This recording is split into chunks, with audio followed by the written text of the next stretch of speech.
Thanks, Jim. Commissioner Gilman, you good?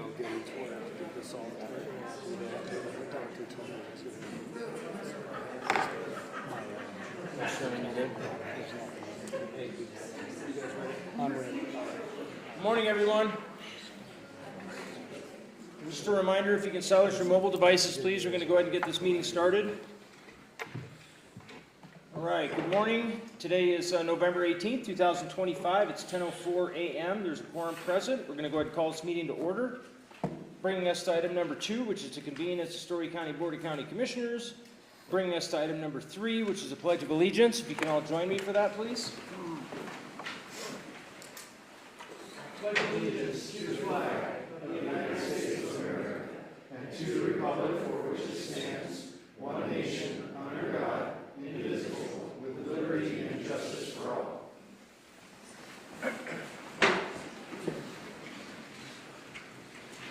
All right, on to item number 4, which is public comment. Public comment is welcomed at the beginning and end of each meeting. These comments should be limited to matters not on today's calendar agenda.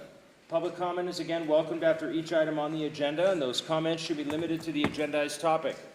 With that said, public comment is limited to 3 minutes per individual.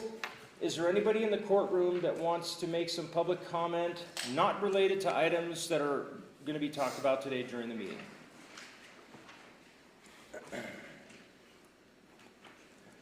Not seeing any, we're going to move right along to item number 5, which is discussion for possible action, consideration and possible approval of the agenda for November 18th, 2025 meeting. County Manager Osborne, are there any changes to the agenda? There are no changes, thank you. All right. Commissioner Gilman, do you have any questions or comments about today's agenda? None, thank you. Vice Chairman? No, thank you, Chairman. All right, how about public comment regarding the items on the agenda? Not seeing any. Vice Chairman, you prepared to make a motion? I move to approve today's agenda as presented. Second. All right, there's a motion and a second. All those in favor signify by saying aye. Aye. Aye. Aye. Motion passes unanimously. On to item number 6 is today's consent agenda. Commissioner Gilman, do you have any questions or comments about the consent agenda? None, thank you. Vice Chairman? I'm good, thanks. How about public comment? Not seeing any. Vice Chairman, you prepared to make a motion? Yeah, I move to approve today's consent agenda as presented. Second. There's a motion and a second. All those in favor signify by saying aye. Aye. Aye. Aye. Motion passes unanimously. On to item number 7, this discussion only, no action, no public comment will be taken. These are committee and staff reports. Kick things off at the Sheriff's Office.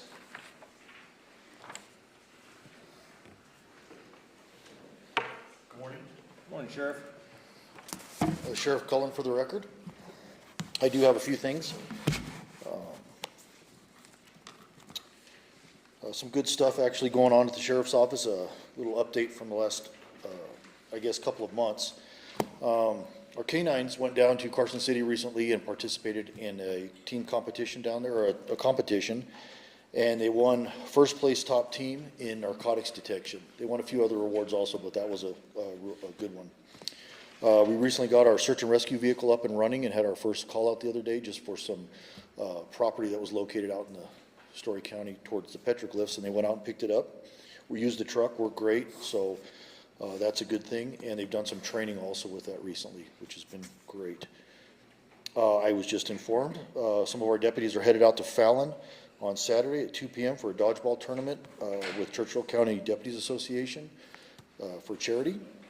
So if you get a chance to make it out, if anybody is out that way Saturday, 2 o'clock, it'll be at the Venturaci Community Center. I don't know. A couple other things. We just recently brought on 2 jail deputies. They'll be starting, they've already started actually. We recently we'll be bringing on 2 support specialist civilian positions in the jail, which are new to the jail and the Sheriff's Office. So we'll see how that goes. It'll be a new program we're using with civilian support specialists for the deputies. We have 1 dispatcher that's just recently started, and 1 in the works on that one. And then also we brought on our part-time radio technician that we talked about back in July. So he's finally up and running to help us with the radios part-time. Also, the Blue Santa Toy Drive is starting, and we have drop-off locations for toys at 205 here on C Street and out in Lockwood at the Senior Center from 8 to 5. Next one Deputy Simons was recently honored down in Carson City by the Northern Nevada, Western Nevada NAMI, National Alliance for Mental Illness, for his CIT efforts at the Storey County Sheriff's Office. We attended that a few weeks ago on a Saturday, and it was a really nice ceremony. So congratulations to Mike Simons. And then the last thing I'll end with here is just a fraud reminder to citizens here in Storey County. If somebody's calling you saying they're from the sheriff's office or any type of government entity and they want you to spend money over the phone or move your funds or do anything over the phone, don't do it, it's fraud.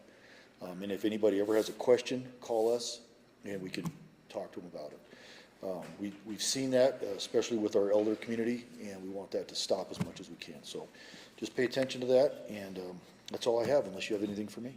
All right, thank you, Sheriff. Commissioner Gilman, do you have any questions or comments for the sheriff? Just congratulations on the K-9 win. So, thank you.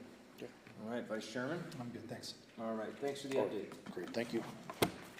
Moving right along to Fire Protection District.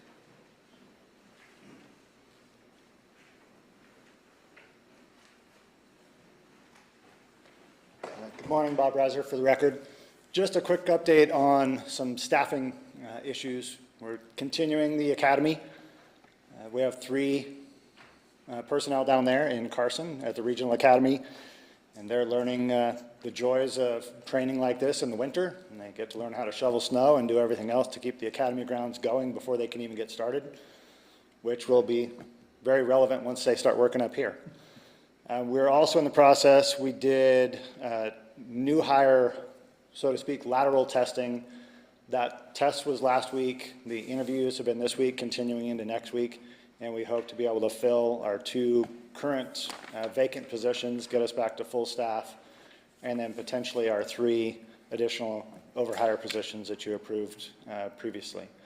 So things right now for us are looking fairly positive with the staffing picture. Great. Anything else? All right. Commissioner Gilman, do you have any questions or comments for the chief? None, thank you. Vice Chairman? I'm good, thanks. All right, appreciate the update. Public Works.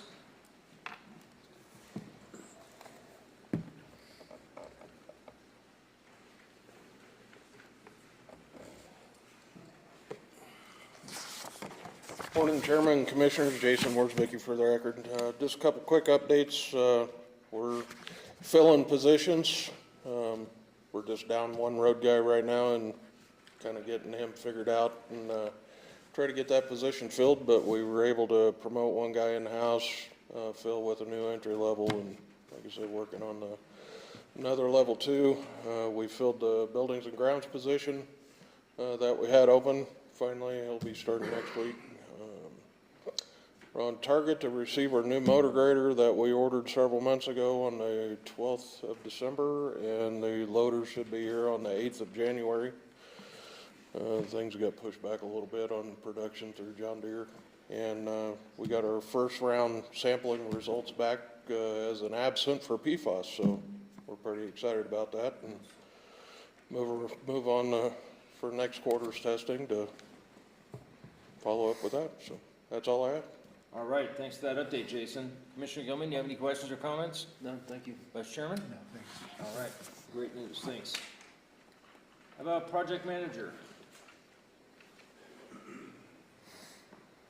Mike Northern.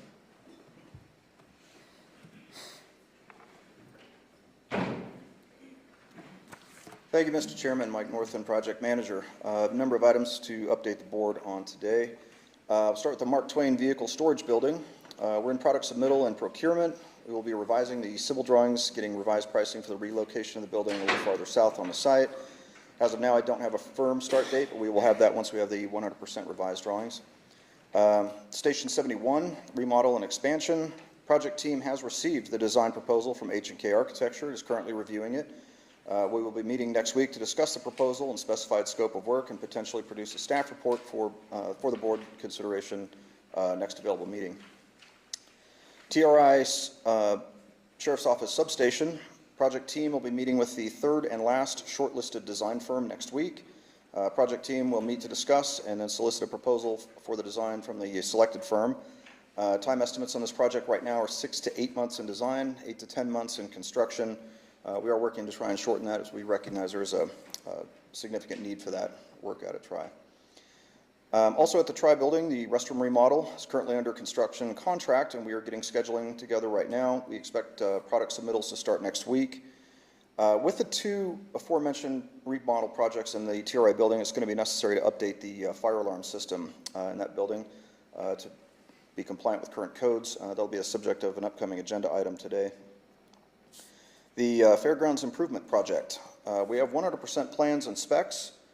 Bid documents are complete. The bid has a tentative bid schedule. I'll be meeting with Dowell, the designers on the project, to coordinate with them on the project approach to deal with long lead time items and to coordinate with NV Energy's work. If all goes well, we could be publishing maybe November 28 and opening bids on or about December 23rd.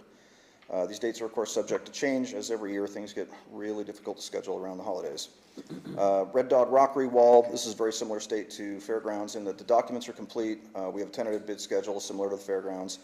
It's very likely that both of these projects are going to start procurement as soon as possible and then actual construction to start as early as possible in the spring. And with that, I'd be happy to take any questions, sirs. Thank you, Mike. Commissioner Gilman, do you have any questions or comments for Mike? None, thank you. Vice Chairman? Thanks. All right, appreciate the update. Project Manager Chris Trotta, anything? Nothing additional. All right. How about our Business Development Director? No report today. All right. Grants Manager? Admin Officer?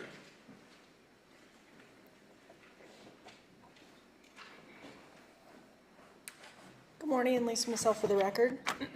Just wanted to let you know that our on-base cloud migration has started. We should be completed with that sometime in the spring, probably around April. We have our 2 new Tesla chargers installed out here in the parking lot. We have 2 additional ones that'll be coming in within the next couple weeks, and they're for any vehicles, not just Teslas.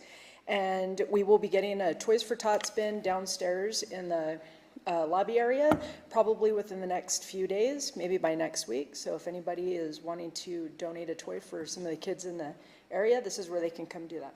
That's all I have for today. All right, thank you, Lisa. Commissioner Gilman, do you have any questions or comments for Lisa? None, thank you. Vice Chairman? Thanks. All right, appreciate it. How about Emergency Management?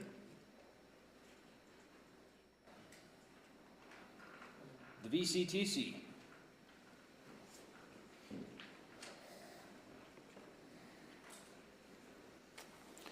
Good morning. Todd Tuttle, Director of Tourism. For the record, once again, thank you for the Sheriff's Office, the Public Works, Emergency Management, and all those involved for making events that go quite smoothly. We had a very successful Veterans Day Parade with over 50 entries.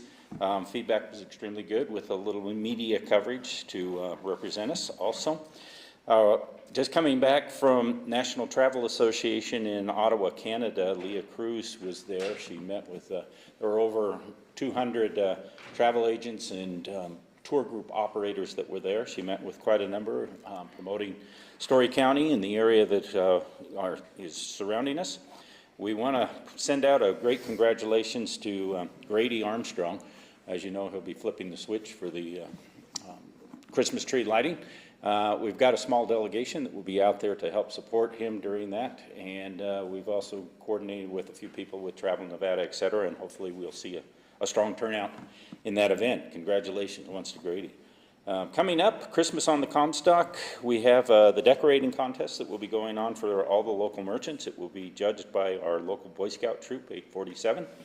The Believe Again Christmas Cheer Shopping will continue on for any merchants making sales with a ticket of $25 or more. They can come in for a grand prize of 3-night or 2-night stay and anything they want to do in Virginia City that's on the Comstock Adventure Pass.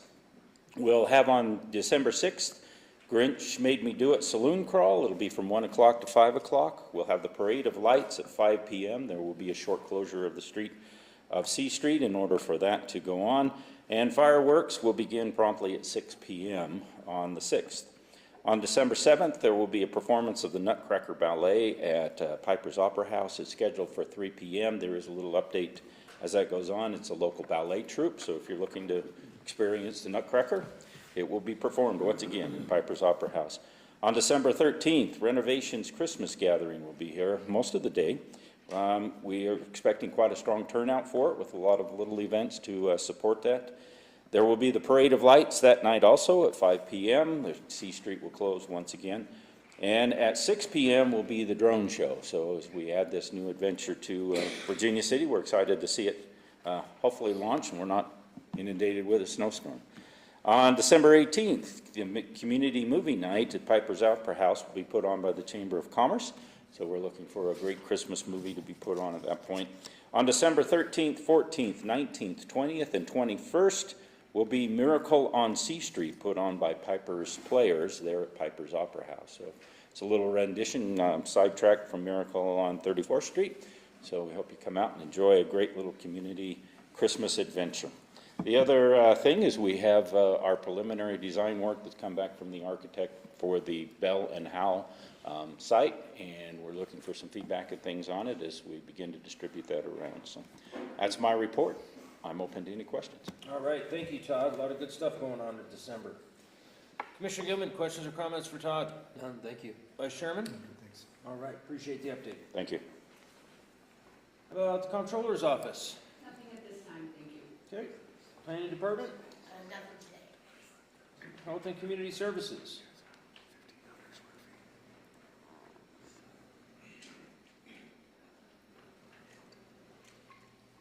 Good morning, Stacy York for the record. I just wanted to remind everybody that on Saturday, December 13th, Emergency Management is putting on a Lockwood evacuation drill down in Lockwood. It's from about 8 a.m. to 12 p.m. On December 6th and 7th, the Senior Center and St. Mary's Arts Center are both doing craft fair bake sales. So if you want to get early Christmas shopping done, come on down.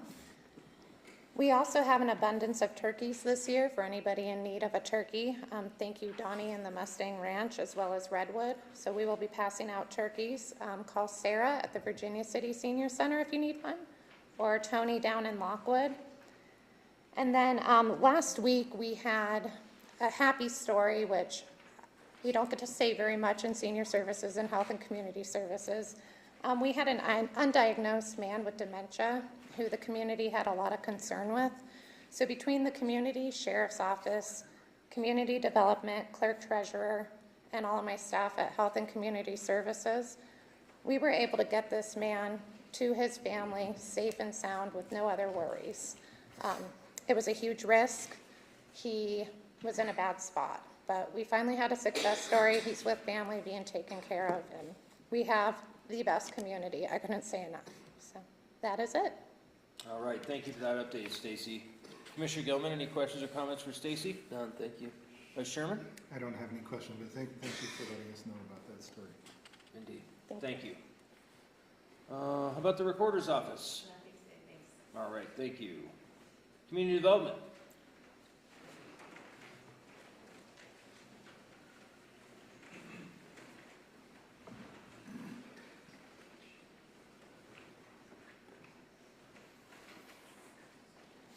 Good morning, Commissioners. Joseph Starnes for the record. I'd like to just do a little October recap for community development. Our team continues to impress and inspire as usual with how busy we are, especially out in the industrial park. Again, another milestone. I know I keep beating this dead horse, but probably no pun intended there. Inspections, we completed 253 inspections in a single month, most ever. That's a new high for us, and we have outstanding performances in permit issuance, business license processing, and issuing, construction document review, and we're having some steady flow with code enforcement, investigations, and abatement, and impressive county-wide teamwork. And that is especially in regards with our code enforcement department. Our code enforcement officer has been reaching out to multiple departments within and surrounding jurisdictions and creating alliances, and they're building a team so they can share approaches to code enforcement and collaboration techniques, and it's working out really well. And I just want to let everybody know that our code enforcement officer is a county code enforcement officer, not just community development code enforcement officer. So please reach out if you need assistance with anything. And lastly, I want to congratulate one of our inspectors, Dan Horton, for passing his ICC Commercial Plumbing Inspector exam. And that's another fantastic achievement for Dan, and it's not an easy one, so thank you. Any questions? Appreciate the update, Joe. Commissioner Gilman, anything for Joe? None, thank you. Vice Chairman? Good, thanks. All right, good news coming out of there, man. Thanks. How about our PIO? Lee, do you have anything for us? Nothing today, thank you. All right. How about the DA's office? I do not have any update this morning, thank you. Okay. County Manager's office?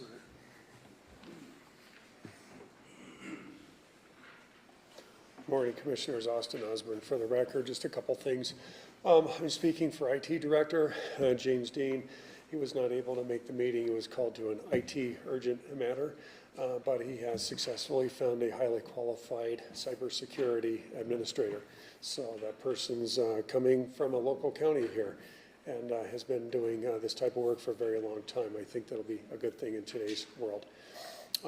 Want to just send a thanks to Helen Foley and Will Adler. They've been working with our team very closely and with Stacy's office and others regarding all the legislation that's going on during the special session and keeping us updated on little things and working collaboratively, especially on the Health and Human Services side of things. So both of them have been doing fine. Then just give you an update on the saga down at USA Parkway. An update to that is Sydney intersection. The masts are up on that traffic signal. The stuff is on them, they're looking pretty good, and I am being told by NDOT and by Gray Construction that's putting them in that by Thanksgiving that should be live and operational. They are also working on Denmark, which we thought was pretty much a dead end. They've been putting a lot of improvements, our Public Works Director is telling me, to try to get that thing lined up with some on-ramp, I guess you would call it, or acceleration, deceleration lines. And our Public Works Director informed me it looks like there's a lot of conduit and things in the ground that suggest that it's probably getting prepped for a signal. On Waltham, everybody's cooperative. That adjacent property owner we had talked about is talking with their team right now. We're in almost daily conversations and to do some in-kind match and some things to get that thing ready. And I'm being told by our team that there is a lot of equipment laying around in that area just waiting for a spot to be placed in. And it looks like they're mobilized and ready to get a traffic signal put there. And then I was also told by our team that it looks like that signal has been changed. The one that's over there at Electric, the timing has changed significantly, and it's successfully or effectively metering traffic onto I-80 and apparently doing some good there as well. So there's our update. Great, thank you. And just to recap, you said our security guy is coming from a county, not the state, right? From a county, correct. Okay, just making sure. Commissioner Gilman, do you have any questions or comments for Austin? None, thank you. Vice Chairman? No, I'm good, thanks. All right. Thank you. How about the Clerk Treasurer's office? Thank you, Austin.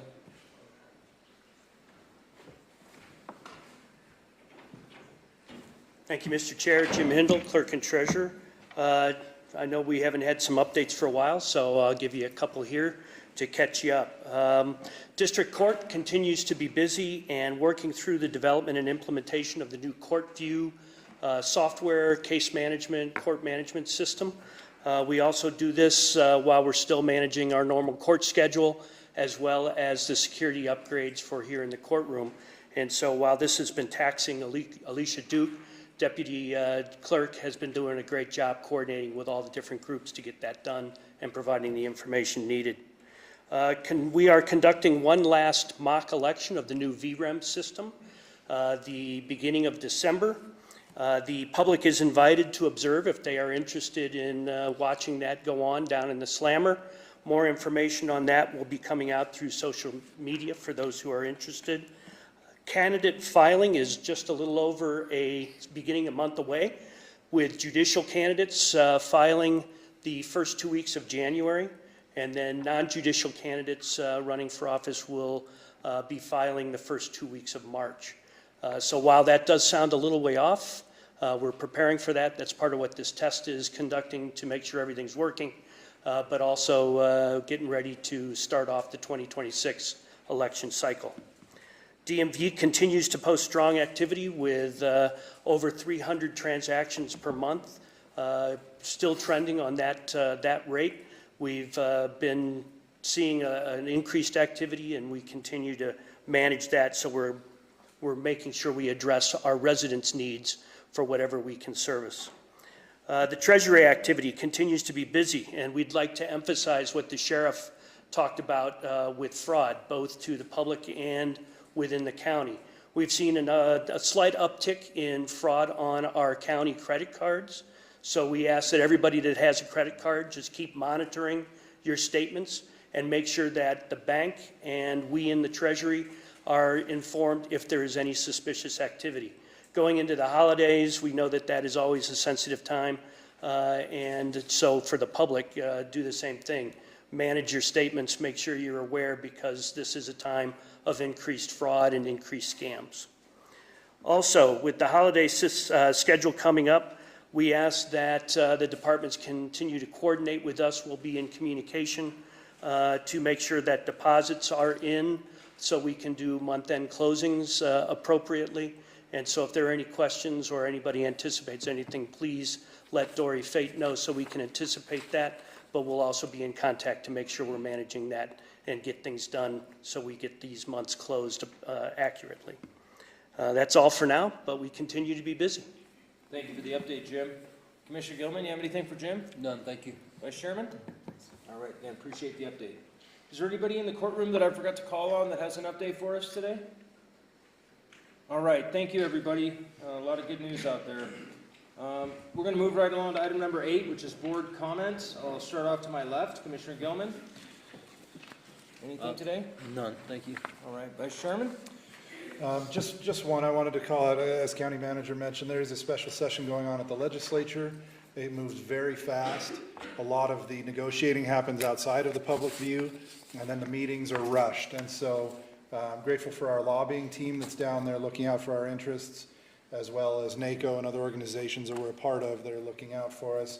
If you have strong feelings about a particular issue that's going on down there, one of the biggest is a big tax credit issue for mostly down south having to do with films. There's a lot of pressure being put on these legislators to vote one way or another, and our legislators are kind of in that mix. And so if you feel strongly, I'd encourage you to reach out to them and make your feelings felt. Thank you. Thank you for that, Vice Chairman. I don't have too much today. I do want to ask, we did have 3 residents from Storey County pass away recently. I'm going to list their names off and then ask for a moment of silence. First is Al Drake, Storey County resident, former volunteer firefighter chief. We also lost Frank Ensign from Painted Rock out there. He built his home quite a long time ago. He's been a long-time resident. And then Virginia City resident Jason Brumfield. So if we could just have a moment of silence for all 3 of those folks, I would greatly appreciate that.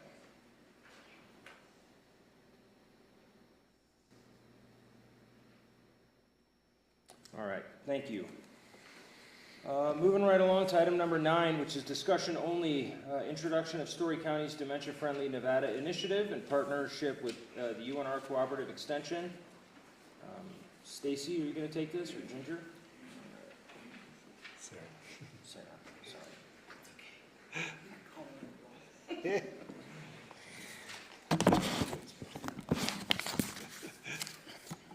Good morning.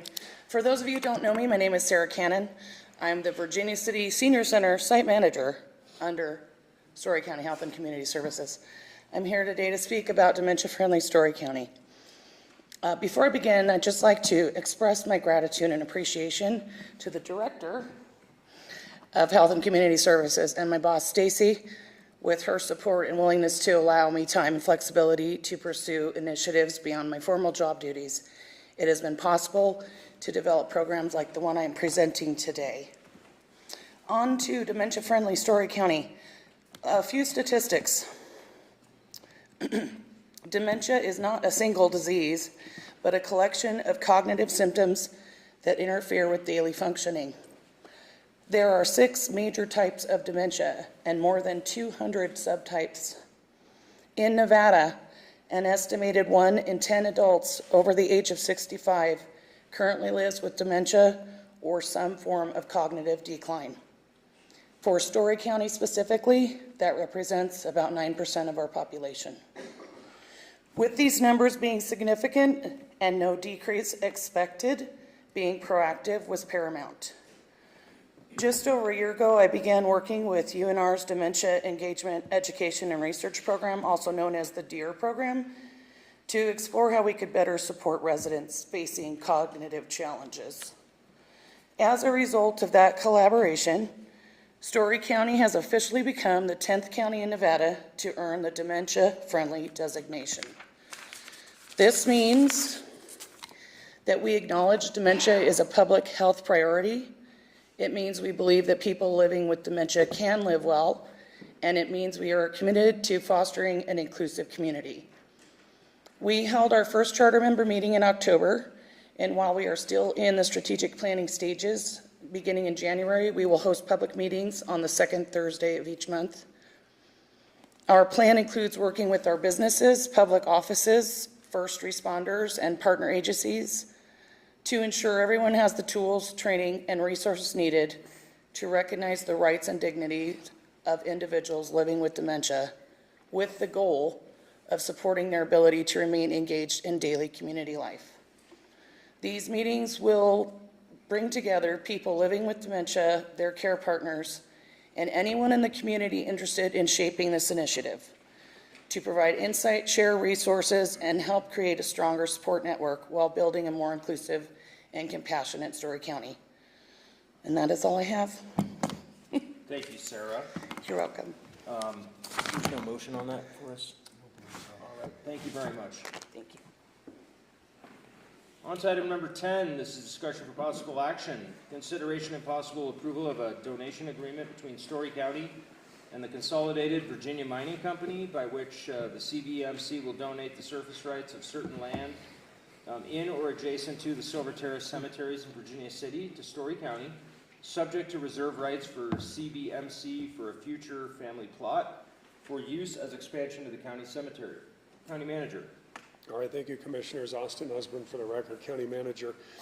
For about 4 years, we've been working on getting the cemetery in Storey County buttoned up and straightened out for operations and for modern burials and for historic preservation and restoration. One of the last elements of that has been an expansion area. Some people may not know, but there's about 37 plots left, and then it's full. There's nowhere else to go. So we've been working with Roy Marshall's office for the last about 5 years to try to get an expansion area on land that he owns that's adjacent to the Silver Terrace cemeteries. And we have worked that out to this final point here of surveying and working through mining claims and all kinds of other things.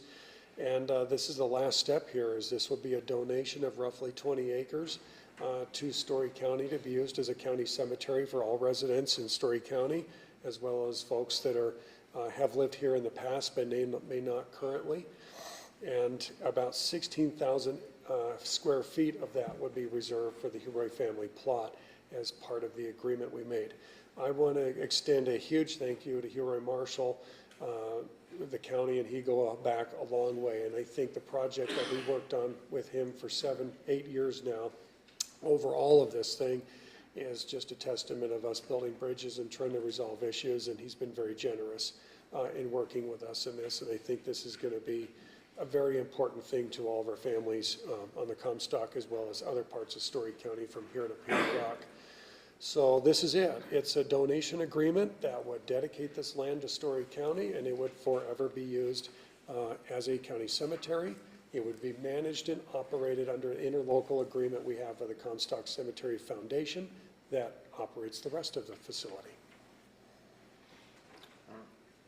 That's it? That's it. All right, thank you, Austin.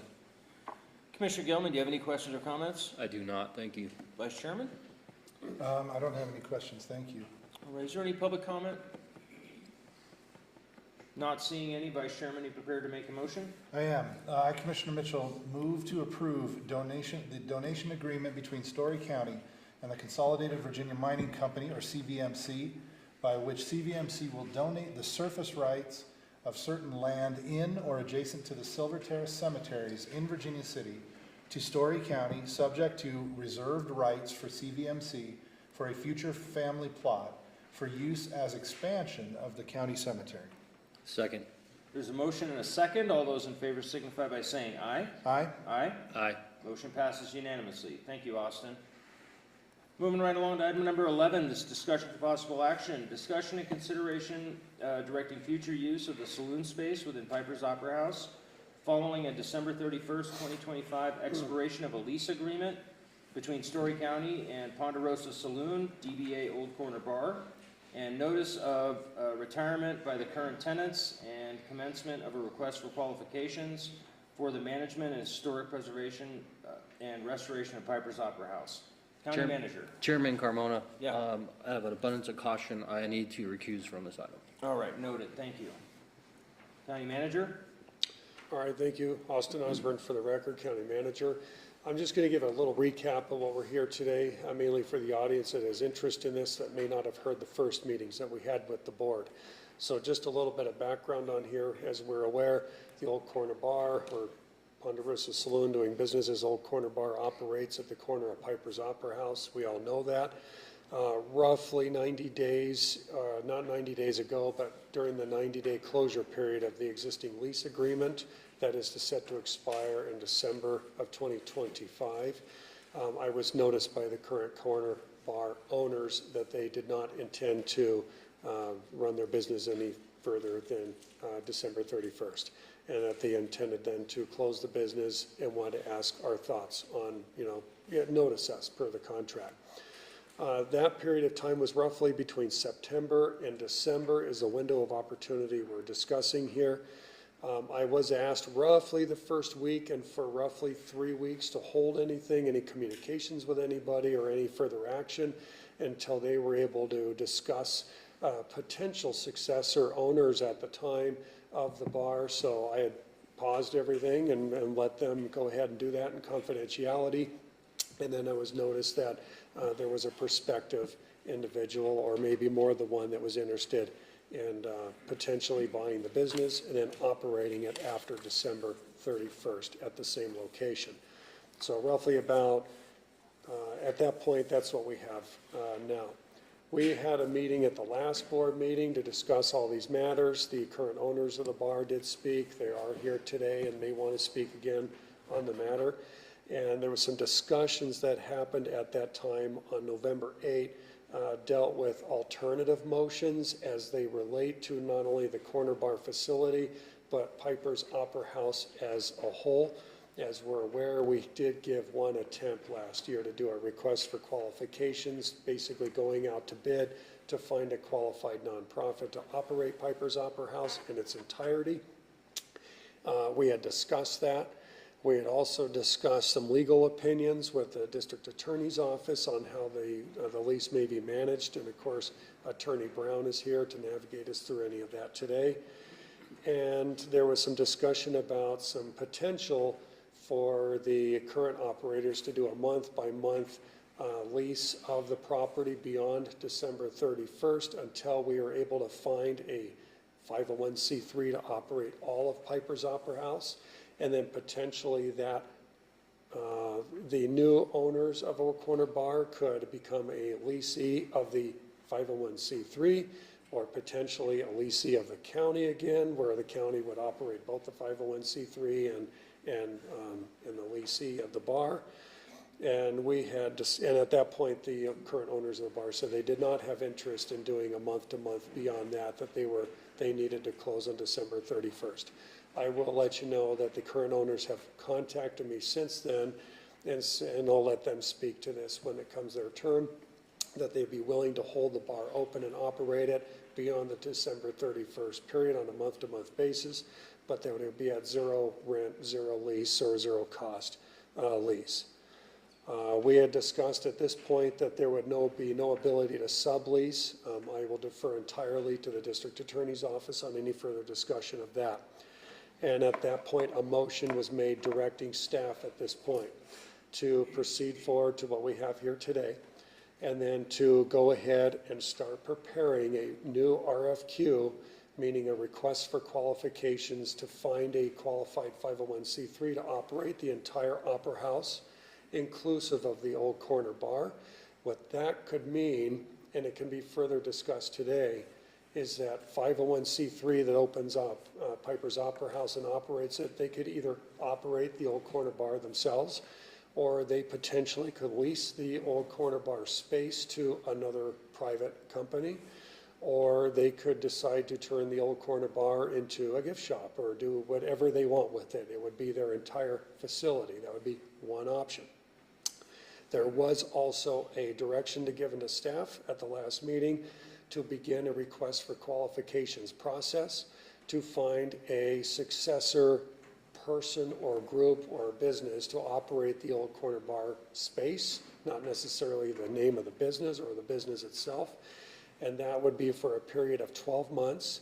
And then at that end of the 12 months, that's it. Either the person who'd been running the old corner bar for that 12-month period might have the option, maybe not, to negotiate with the owner, operator of, or not the owner, but the operator of Piper's Opera House, or vacate the property, one of those options, but that the county will get out of the landlord-tenant business in that case. I think in general, I summarized what had occurred at the last meeting and direction staff was given. Our staff and our team have begun putting together the RFQ process for Piper's Opera House, and we are beginning the process of putting together an RFQ process for the old corner bar space. We will ask for further direction at this meeting, of course. I want to make it clear, and I'll defer to legal or ask legal to stop me if I say anything wrong in this, that going out to bid has been stated, that we'd be going out to bid for the bar space. I'm not going to speak to any legalities, but generally what that speaking was is that would be going out to request for qualifications, to request respondents to show how they would run the bar, what they would run, and then the county then would choose one of those respondents. Mr. Brown may have some things he wants to add to that at such time it becomes appropriate in this meeting. I don't think I have anything else. I will let you know there is a motion for today embedded into the staff report.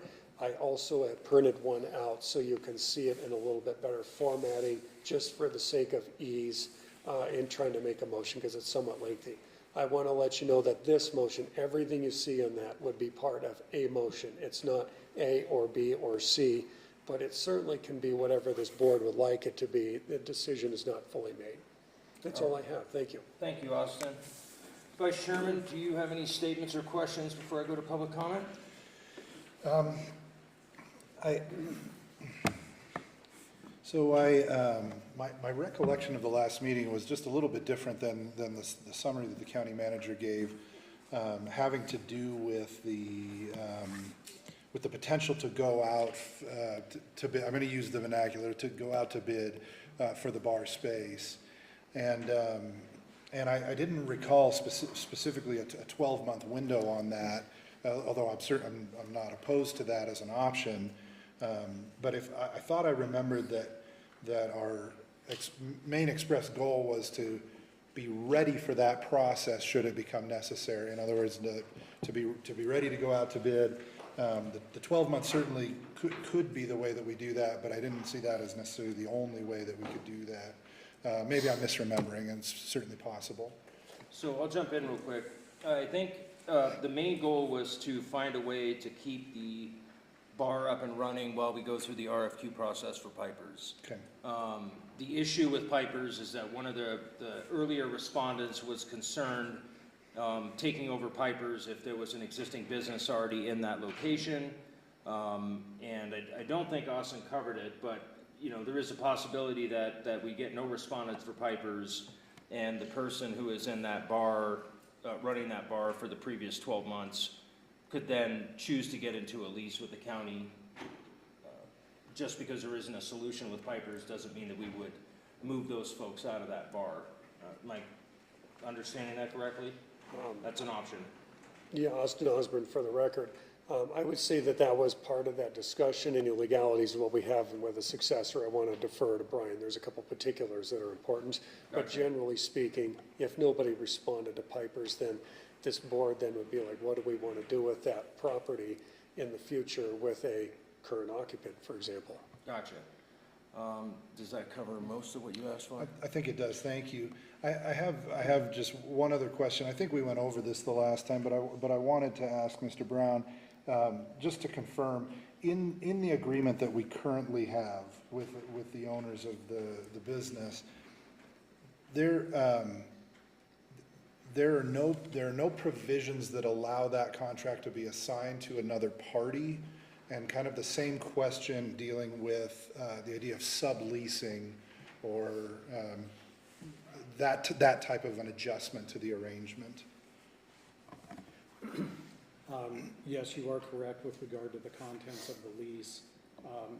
There is nothing in the statutes that specifically prohibit a sublease.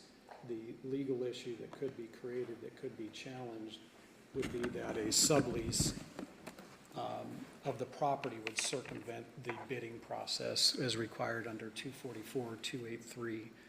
And so that would be my legal concern in the potential exposure to the board if you are basically approving a situation in which you know the lease would be sublet to another person. And so I would caution the board on exercising its discretion in that fashion.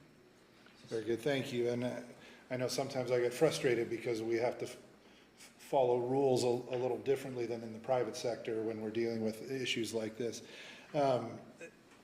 If the current owners were to internally change the structure, in other words, let's say they wanted to hire a manager to manage the business for them, but they remained the party on the agreement, that's something that we would not have anything to say. Am I correct in that understanding?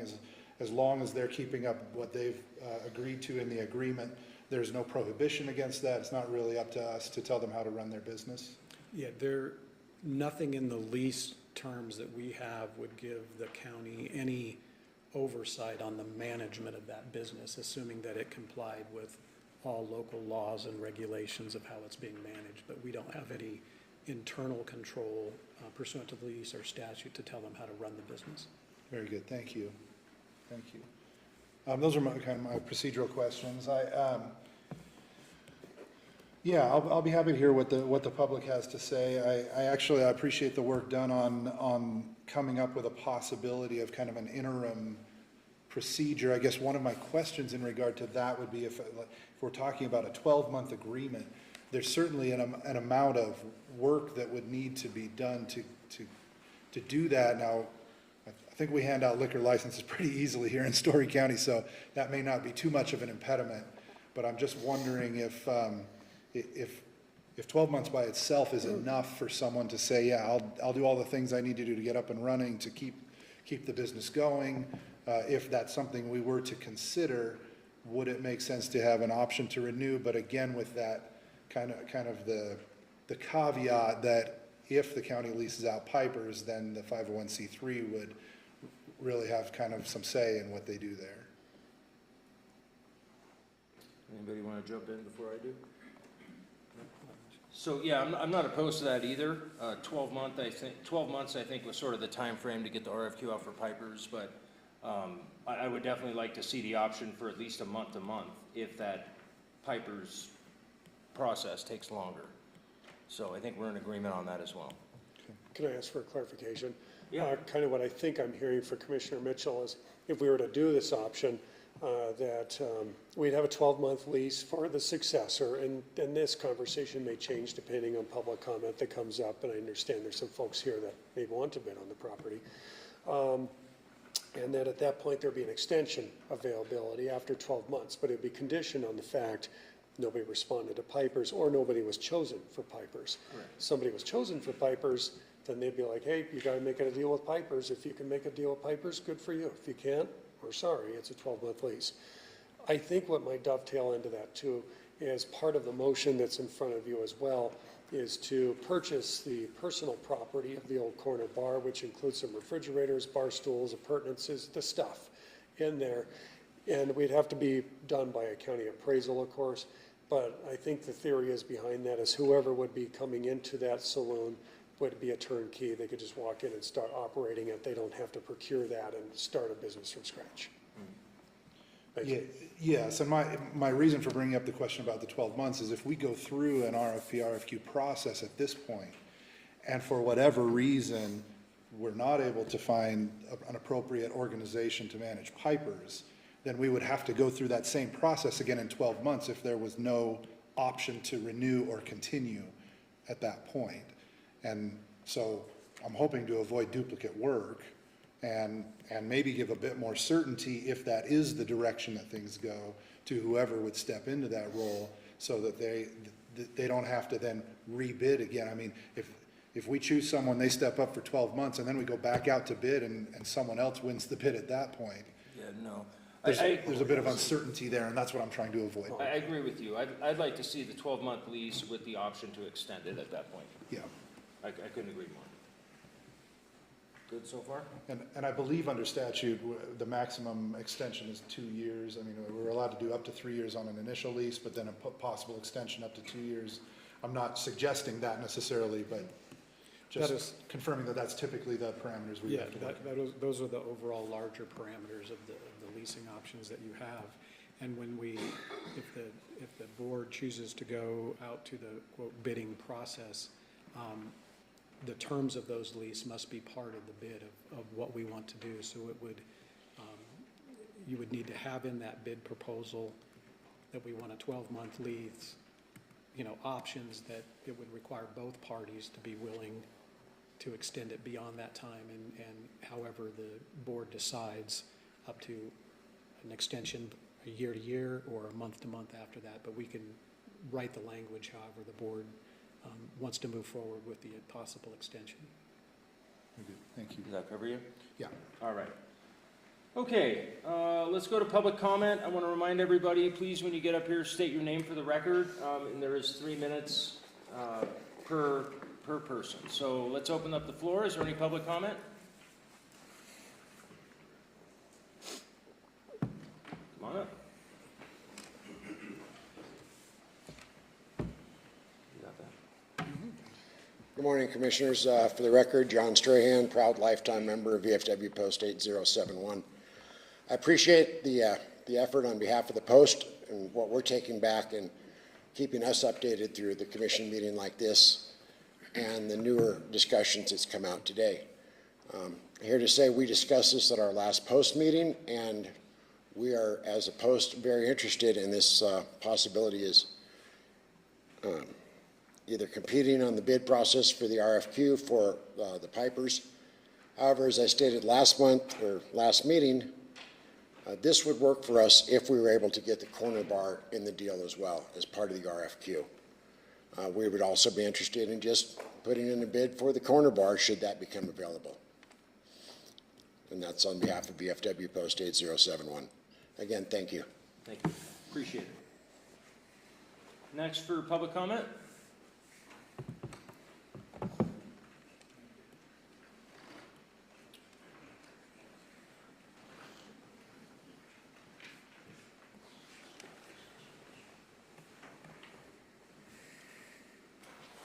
Ryan Brennan for the record. Spoke last time on the same topic.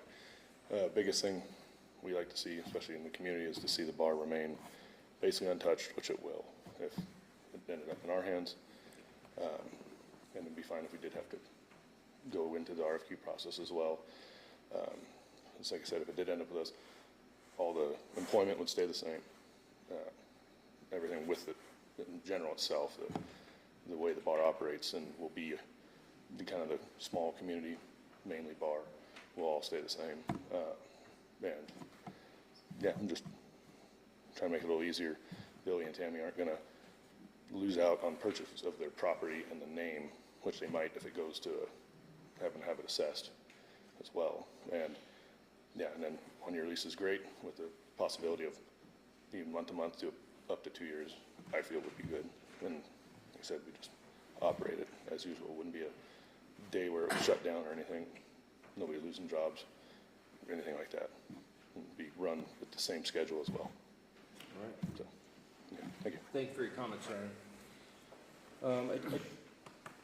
I do have a question, and it's going to go to the current owners. So the logic was that we would buy out whatever is there, refrigerators. Oh, please, come on up, Tammy. Yeah. We haven't considered the sale of the name. The whole point in the commission suggesting the purchase of the equipment in the bar is so that you folks don't lose out on what's there. And again, the idea that if we leave everything in place, it's turnkey for somebody who wants to come in. It's maybe a little more motivation. They don't have to start from scratch. Am I understanding that correctly? Or if it doesn't go to a certain party, you're not interested in selling the rest of it to the county to keep it intact? I just want clarification on that. So Tammy Megan for the record. So if Ryan was to be our successor, then the county, we wouldn't expect the county to purchase our inventory, our refrigeration, and all of the other items. Okay. He would take that over. So then that would be something in his lease that would be part of his property at that point. Okay. So hypothetically, if just pick on these guys, if the VFW got it, you would take your personal property with you at the end of the lease? At this point, yes. Okay. All right. Thank you for that clarification. Yeah. Is there any other public comment? And that doesn't count for your public comment, Tammy? I don't think, right? No, it does not. Okay. Just making sure. Any other public comment at this time? Please come on up. Love to hear from you.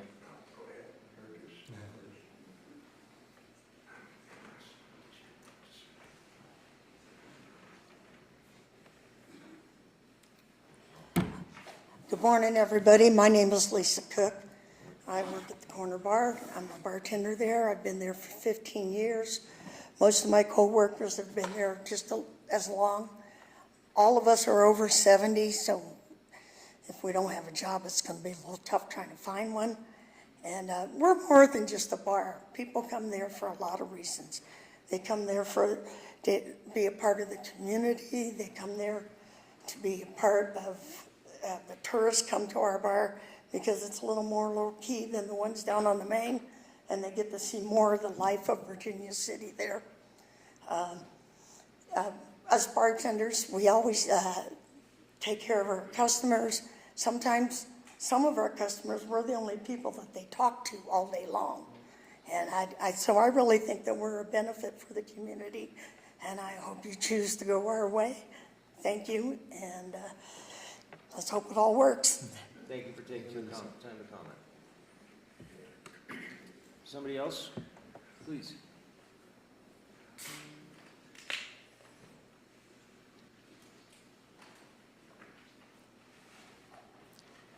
Good morning. My name is Brian Staples. I am the Senior Vice Commander for the state of Nevada for the Veterans of Foreign Wars and a member of Post 8071. The Post is part of this community, has been since 1946. I used to own a bar here in town, ran it for 10 years. We only ever had 2 incidents that involved the Sheriff's Department. We have no intention, should this come about, of closing that bar, number one. Number two, we have no intention of making it a private bar. It will remain basically running just like it is now, with some modification, obviously. As you change owners, you change things. But our intention is to keep things running just like they are, as best as we can, within reason. So we just want to reassure the community, we are part of the community. We're busy with the schools and other things. And the old days of the VFW are long gone. So we would like an opportunity for this bar, and we'd like to keep it running almost exactly like it is right now. We have no intention of closing it whatsoever. Thank you for your comments, Brian. Anybody else care to speak?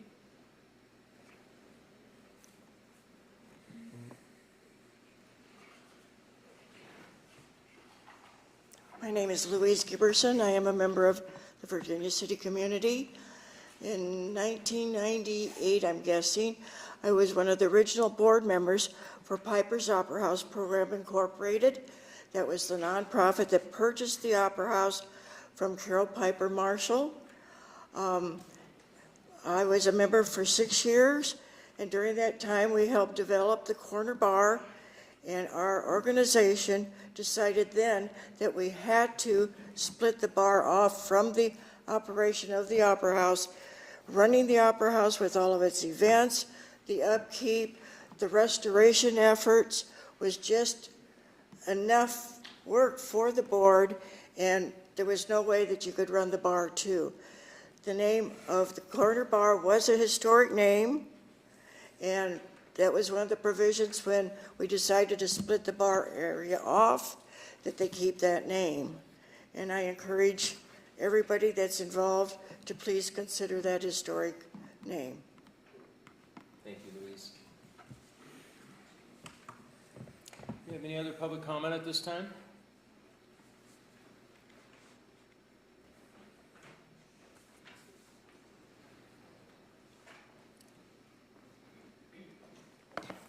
Tammy Megan for the record.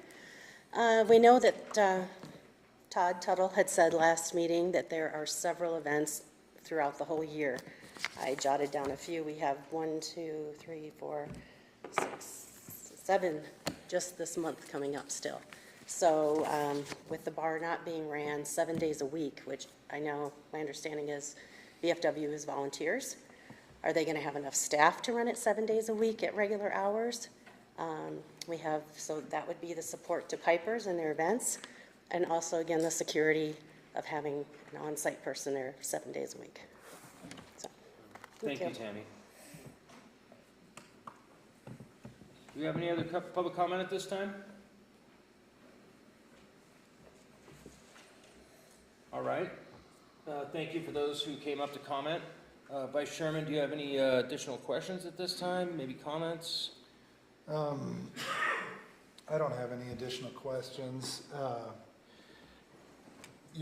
certainly appreciate the input that we've received, several letters and the comments.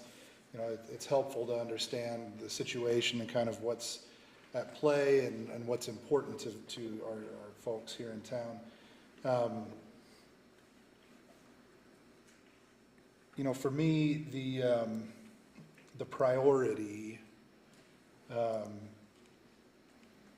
in my mind is for us to arrange for appropriate and proper management for Piper's Opera House. That doesn't necessarily mean at the expense of the Old Corner Bar, but I believe that it's what should be given the priority. And as such, as you've stated before, Mr. Chairman, the disposition of the bar plays into the decisions and the ability of different organizations to run the Opera House. Mm-hmm. And so my preference at this time is to leave as wide open as possible the arrangement between whoever would come in to manage Pipers and the bar itself. I don't necessarily, and that could mean they don't want to have anything to do with it. That could mean they operate it themselves. That could mean that they lease it out to someone else to operate. I'm fine with any of those, but I'd like to give that option through the bidding process for Piper's Opera House so that they can present their plan, if you will, with or without that element in there, and leave that as open as possible. I don't necessarily see that as in conflict with going through a process for a fairly short-term lease for the bar itself, with the caveat in there that should we be successful in finding someone to manage the Opera House, it's subject to whatever they decide to do with it. And if the parties that would be bidding for the bar know that going in, I feel like we've done the best that we can to maintain continuity, keep the bar open as much as possible, and at the same time give the flexibility that I feel is needed for those nonprofits to come up with the best situation possible for sustainable management. The ownership of the Opera House, or management, oversight of the Opera House, has shifted several times over the last decade, and I'd like to get it in a place where it's consistent and they're set up for success. And so those are kind of my thoughts as far as everything goes. I haven't looked in detail through all the elements of the motion, but certainly, well, and let me just kind of go through and see, in the interest of expediency, meaning we don't want to delay anything, I believe that it probably makes sense to, even given the new information we have about the personal property related to the old corner bar, that it may or may not need to be purchased. I feel like as part of a motion, we probably should instruct staff, if it's appropriate, to go ahead with the appraisal of that, so we know what that is, so that we have that information, should that be part of what's needed for the ultimate successful bidder on a bid process. Yeah, I agree with you. My main objective would be to, again, expedite the process for the temporary lease of the bar. Now knowing that dependent on who wins that RFQ process, they may or may not have equipment there. I agree. I think we should get that appraisal done immediately so we know what's going potentially. And that way, folks that are bidding on the bar are aware that they might have to make a substantial investment to get that bar up and running. So my only main objective is that we somehow expedite the process for the RFQ process for the bar temporarily, and get that appraisal done. So those are my primary motivations at this point. I mean, Pipers, we again have time to deal with. I think everybody that's going to bid on the bar understands that process. But I would like the motion to include that we get the leasing, the RFQ going, and then we get that appraisal done as well quickly. Is there any, go ahead. There's a legal point of clarification. Please. That I would like to make to provide you with all the knowledge possible when you're making the decision. Please. So, given that this property space is under 25,000 or under 25,000 square feet, Okay. there is an option under the statute that if this board would choose to adopt a resolution stating it was in the best interest of the county for the lease not to go out to public bid, and if you were considering leasing it for less than market value, you would still need the appraisal. That would be an exception to the statute requiring the public bidding process. And so I just wanted to make sure that you were aware of that, given the size of the property that you're looking to lease, that there could be, if you chose to adopt the resolution stating it was in the county's best interest, you do have that authority under the statute to do that, given the size of this particular location. Okay. Thank you. Go ahead. And I think we dealt with that somewhat on a previous issue that had to do with potential lease under market value. Right. A slightly different element of the same statute. Yeah, it was the second section in that statute. It was we were leasing it below market value. And so, given the size and given the way the statute's written, if you adopt that resolution and make that finding, that is allowable under the law. Okay. You have anything additional at this time? Yeah, I mean, I feel like we've worked pretty hard to make sure that we do everything right, proper, professional, by the book. And I think I would have a hard time making that finding. And I feel like the right thing to do is to go through the proper process. Okay. I'm going to give folks one more time in case they didn't want to the first time. Does anybody else have any public comment before we potentially go to a motion? All right. Are you prepared to make a motion at this time? I could be, but let's review kind of what would be included in that one. And actually, before we get into the nitty-gritty of it, I guess the question to me becomes, and I believe we established this at the last meeting, but even with as expedited a process as we could, I mean, we're still bumping up against our time limits. And is it possible, is it likely that we would be able to complete a bidding process and make a decision before this lease expires? Or is it likely, and which I believe we established last time, that it would run beyond the end of the year in some way, shape, or form, but we're trying to speed it up as much as possible? Yeah, I'll let Austin answer too. I don't know. We've got 2 meetings in December. I'm not sure we could get it done by then. There might be a gap, for sure. I can tell you from a legal point of view, it could not be done prior to the second regularly scheduled meeting in December. I would defer to Austin on whether the appraisal could be done in time for the notice requirements to have a special session before the end of the expiration of the lease. But you statutorily could not get it done before the second meeting in December. No sooner than the second meeting. No sooner than the Gotcha. second. It couldn't even be done by the For second. the second meeting. Gotcha. It would Okay. have to be. We'd have to have a special You would have meeting to or have a something. special meeting, and I'm still unclear if we could meet that. It would be close. Okay. Thank you. Austin? Austin Osborne for the record. I'll respond to that as well. I would say, in this case, we have to at least post it for 2 weeks. We know that. It's going to take 2 weeks to prepare that and get everything straightened out.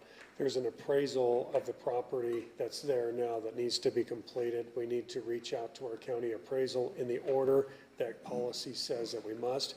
That's not what takes time, but then that appraisal needs to schedule his time where he can come and do the appraisal. At that point, then we receive the respondents, and then we're looking about 2 to 3 weeks to interview, and that sometimes depends on getting scheduling between our side and the respondents, the folks that want to run the bar space. So there's a little bit of moving parts here. We can expedite and compress this as much as possible. I just want you to know there are some moving parts that go along here that consume time in the calendar, in addition to what Deputy DA Brown has talked about. So, for this to be targeted in January, maybe very early February, I think is a realistic goal, not a fantasy goal, something that we could actually potentially achieve. All right, thank you. Did you want to cover other items regarding the potential motion?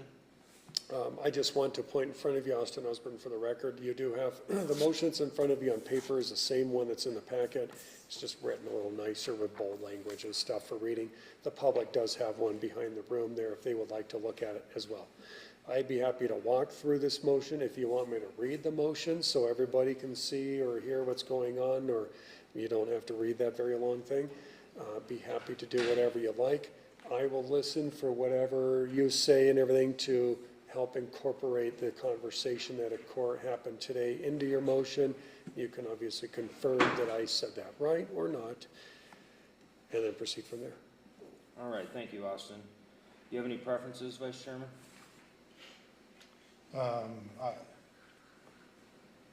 Not really. We can either preview it, or I can make the motion, and then if we need clarification, we can go from there.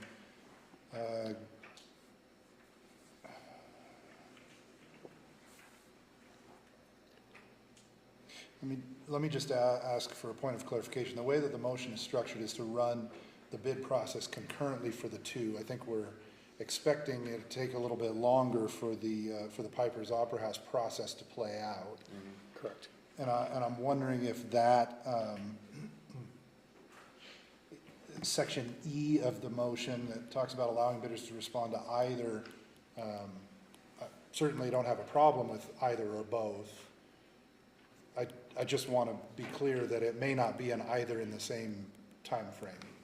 I'd be Right. happy to clarify that. Yeah, that'd be helpful. Thank you. Austin Osborne, for the record, yes, I can change the language in here so they're not concurrent, to say that if it takes us 4 months to get Pipers going, that the old Corner Bar has to be 4 months as well. So we can launch Corner Bar immediately, Pipers at any given time. I think that would be just fine, and we'll change the language accordingly. And then what I'm also seeing, and they're kind of related, is let's just say it took us 6 months to get Piper's Opera House up and running, and it took another 6 months to even find a respondent to, be landed on that. And in that amount of time, the old Corner Bar's entire 12-month lease got eaten up. I think that what this board has said is allowing that open-ended allowance to renew that renewal could happen for another 12 months or another 24 months or whatever, that we could work with this board to try to make that where whoever responds to it and initially is operating Old Corner Bar at least has a year to operate and doesn't end up, getting in there and 3 months later or something as a too short a window period of time. I think I made myself clear. So just to be clear about kind of what's being proposed, I believe the way that it's worded is that if, and this would be kind of subsection F down at the bottom, if a separate entity takes over operations of the bar, and then we do at some point have an entity take over operations of the Opera House, the entity that is operating the bar is guaranteed the 12 months, even if the other entity phases in prior to that. And then at that 12-month point is when the nonprofit managing pipers would have the option to take over, would step into the role that the county is playing as a landlord or whatever. That's not going to happen any sooner than 12 months? Austin Osborne, for the record, correct. The respondent to the Old Corner Bar would be able to operate for 12 months no matter what, under that lease. If Piper's Opera House ends up getting determined a day after the first lease, the Old Corner Bar still gets to operate there as a tenant of the county for 12 months. And then after the 12 months is over, if Piper's Opera House was chosen, a 501c3 took over Piper's Opera House, then it's up to them to either work it out, or it's up to Piper's Opera House nonprofit to do with the property as they wish. Okay. And then the other caveat that we're anticipating will be in there is, if we're not successful in getting someone for Piper's Opera House, the agreement with the operator of the Old Corner Bar would have an option to renew. With This county commission and continue to be a landlord of the county. That's correct. Austin Osborne, for the record. At this point, do you need a clarification on what that would look like, if it's year to year, month to month, or for up to a 2-year term? At this point, we proposed so far, Austin Osborne, for the record, that it would be a month to month. It would, hold on, let me just think for a second here. I know what you're asking. The initial lease would be a 1-year, 12-month lease starting at the time that it's issued. So if it takes us until February to issue it, it'd be a year from February, not from today or not from December. Right. So it'd be a full year, and it would not be a month-to-month lease. And then if there is a potential extension on that, what does that extension look like? So I believe if we don't do any, if there's no operation at the end, it rolls to month automatically, if I remember correctly. That would be correct. We can write the lease language to include multiple options available with mutual agreement of the parties, meaning that the parties could thereafter agree to a month-to-month lease. They could agree to a 6-month lease, all the way up to a year. It just can't exceed the statutory maximum. So when we put it out to bid, we can have a draft lease that encompasses all those options, so all parties are in a position of the most flexibility at the end of the lease. Very good. I appreciate the flexibility. I think that's the best thing, is to have flexibility. For sure. So with that in mind, if I'm understanding correctly, what's laid out here, I'm planning on making a motion that includes all of these except for B, which would be to choose a lessee by resolution of the board. Is it my understanding that that is a different path than the other things we're proposing here? I'm going to, Austin Osborne, for the record, I think I'm going to defer to legal on this one. I'll read that portion of the motion. Is to choose a successor leasee of the saloon space for 12 months by resolution of the board, that's the important part, following a required appraisal to determine monthly rent, a public bid, and a review of bidders' letters of interest. The resolution to lease the property is required. Okay. So you do need to. So that'll be part of it as well. Have a resolution created. Thank you very much. All right, sorry. I'm sorry about all the No. questions. I just want to make sure I get it right. Yep, you're good. And can I ask Deputy DA Brown, so on that one, we do have to go out to an RFQ for the bar, and then we would have to review the respondents, and then choose them, and then come back to this board with a resolution, and then this resolution, the board would consider those other elements you discussed earlier? The statute requires under the lease of this property, if we go out to bid, is that the bids are provided in a sealed fashion, and they're actually opened at the public meeting. Okay. And it is at the public meeting that they're reviewed, and a determination is made as to whether they meet the minimum requirements set forth in the RFQ, and then there is an obligation, once they meet the requirements of the RFQ, for the county to select the highest bidder on that lease. There's also, to make things slightly more complicated, an ability for a person to submit an oral bid under the statute that would have to be considered. They have to provide notice to the county within 5 days prior to the meeting that they intend to be an oral bidder. And the oral bidder must present the oral bid, and it must ultimately be 5% higher than the maximum written bid. So I'm getting into the weeds on this, but to answer your question with clarity, it's not something that county staff is going to be opening and reviewing and say, here's the winner. It's a different process. May I ask, so are there two different processes for a request for proposal versus a request for qualifications, and are both available to us? On a lease of a property, it's the statutory process is set forth in the NRS, and it requires this process, that the bids are provided and sealed and they're opened at a public meeting. Oh, okay. So Brian, let me ask you this. If we determine rent for the bar is $2,000, you're telling me person A, B, and C are gonna make bids and say, I'm willing to pay $2,200, I'm willing to pay $2,500, and we offer it to the person who offers to pay the most? If that is to answer your question, yes, while illogical from potentially a business standpoint, that you're required to take the highest bidder in that particular process. If everybody bids the appraised amount, there would be discretion based upon other factors related to how they intend to operate the bar that you would be able to exercise and who you choose to get the bid. Can I ask a legal question? Deputy DA Brown, would we then have to appraise the property before the bid goes out to get the established appraised proper rent? Yes.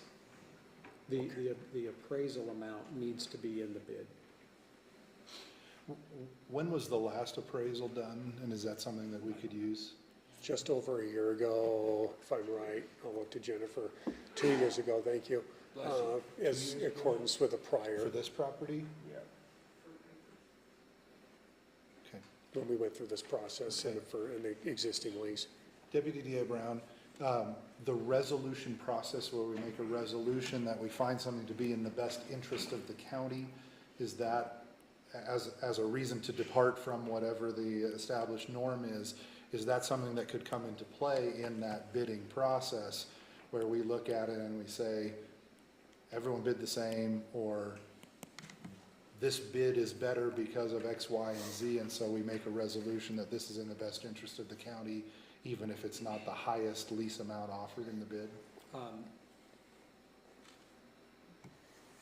So that last part confused me about what your question was, so could you repeat? So if we were to offer a lease for less than market value, as was the case in a previous case that we looked at, there was a process of us making a resolution that it was in the best interest of the county to do so. Correct.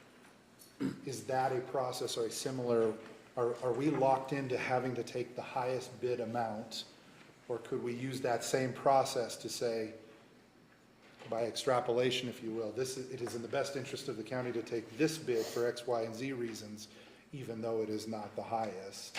If when you open the bids, if all the bids are qualifying bids, there would be no discretion to then just reject that bid if there is a highest bid. Does that make sense? If there is, everybody bids the same, and then there is a mechanism for you to not offer the property for lease at that time under the statutory scheme, you could thereafter adopt a resolution and say it's in the public's best interest for us to not have an open bid, and this is the process we're going to use. And if that also includes a lease for below market value, you could do that as well. Thank you.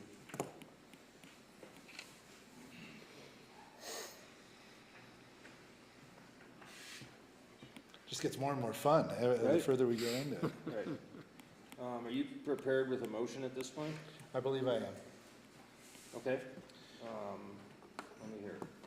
I, Commissioner Mitchell, move to direct staff to take the following actions pertaining to the county-owned commercial space, the saloon within Piper's Opera House. I move that we, I would put the entire thing's actually incorporated in, every word in there is necessary. okay. Number one, to expire the lease and bid out saloon space and opera house concurrently by implementing all of the following. To allow the current old corner bar lease to expire on 12/31/25 and consider the possible purchase of the lessee's personal property listed in Exhibit A and located within the current leased area, excluding beverages and food, not to exceed an appraised value as determined by a county appraisal performed at the cost of the current leaseholder. B, to choose a successor lessee of the saloon space for 12 months by resolution of the board, following a required appraisal to determine monthly rent, a public bid, and a review of bidders' letters of interest. C, to choose a nonprofit organization by request of qualifications, or RFQ, to operate and fulfill historic preservation and restoration of Piper's Opera House. Restoration will be in accordance with the Piper's Opera House Historic Structures Report. D, to run the public bids pursuant to sections B and C above concurrently. E, to allow bidders to respond to either the saloon space or the opera house or both. And F, to transfer the saloon space to the nonprofit organization operating Piper's Opera House if different entities upon award of the opera house contract, and to allow the opera house contractor to sublease the saloon space to the same or a different entity, or to manage the saloon itself following the initial 12-month lease period. And finally, to instruct staff to expedite all these proceedings to the extent possible. Okay, Mr. Chair, I'd like to ask then, can I help explain a couple modifications I heard you talk about in that original motion? And then one item I want to bring up here. On section E, allow bidders to respond to either the saloon space or Piper's Opera House or both. Maybe some clarification is needed in that. I think there's going to be separate things going on. One person wants to go ahead and go for that 12-month bid for the bar. Let them go ahead and do that. Or they can say, I want to go for the entire opera house with the bar. Good for that. I think there needs some, let me think here for a second. Just give me a moment so I can articulate this right. I think it's important to differentiate these. I think the people that are bidding for the bar should only be the people bidding for the bar in that bid, in that envelope, in that particular sealed document. That's it. And that's a whole separate thing. And then over here, people that want to bid for the opera house, they're bidding for the whole facility, the whole thing. Good for them. There's nothing separated. And then they go ahead and bid, and you could have one person say, I want the whole facility. And by the way, in my discussion of how I want to run Piper's Opera House, I really want to operate that bar as a gift shop. Okay, when we're reviewing and interviewing those folks for the Opera House, we're going to consider that as part of the overall discussion of whether that's a qualified person to operate Piper's Opera House. Finance, revenue, operating a bar for weddings and venues is going to be part of that.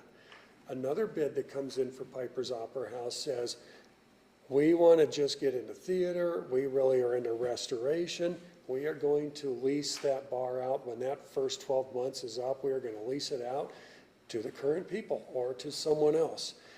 That will also be considered in that bid. Oh, you're going to receive some revenue for that bar, and you're not going to operate it, so you're going to spend more time dealing with, whatever. What's important to note here on that, because I don't think E is super clear. Everybody bidding for Piper's Opera House is going to bid for the entire facility, including the bar space, including the roof, ground, everything in it. Everybody going for what we're here talking about today with the Old Corner Bar, it's a separate bid. So I would like to make that clear, and maybe I think it's okay if we strike out E, because I think what I just described is incorporated in the rest of that motion just fine. And if it isn't, it's incorporated into the minutes of this meeting when they're done. I'd like to go over the other items before I do Yeah, that, though I want to give you I'm a chance. fine either way. I don't know if it's necessary or not. I didn't see it as necessarily confusing the issue. To me, what E says is they're not mutually exclusive. You can bid for one or the other or both. Great. And you've clarified that they are totally separate processes.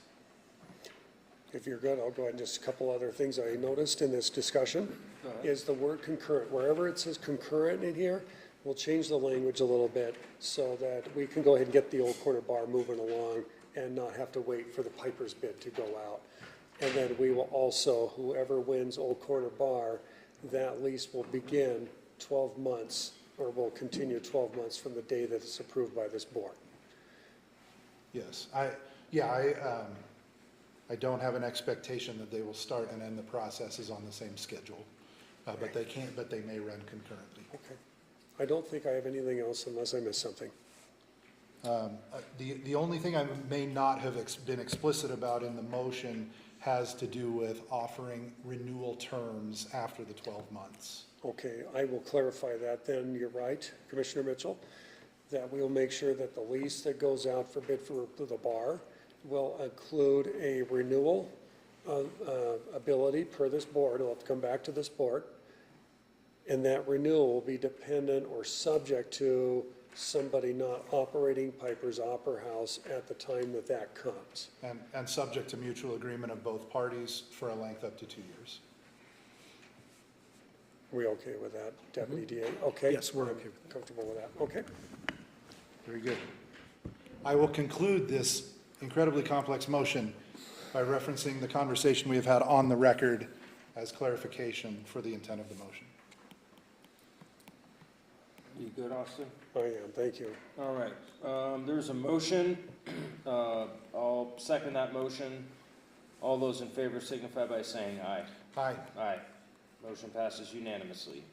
Thank you, Austin. Thank you, everybody that came and expressed your public comment.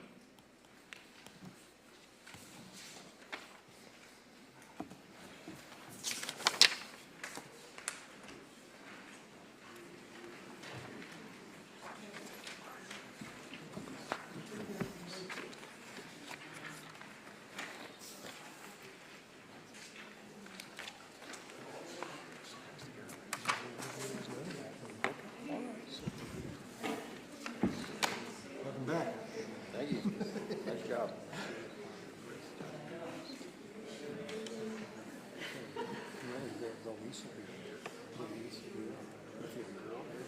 That was a lot to go through. And hard to understand anyway, so, I mean, nice job. All right. Mr. Chairman, we have more business to take care of, right? We're just letting people a chance to. Yes. Perfect, thank you. I thought we were adjourned. Feels like it. All right. We can just maybe like 10 seconds here to reset a couple things.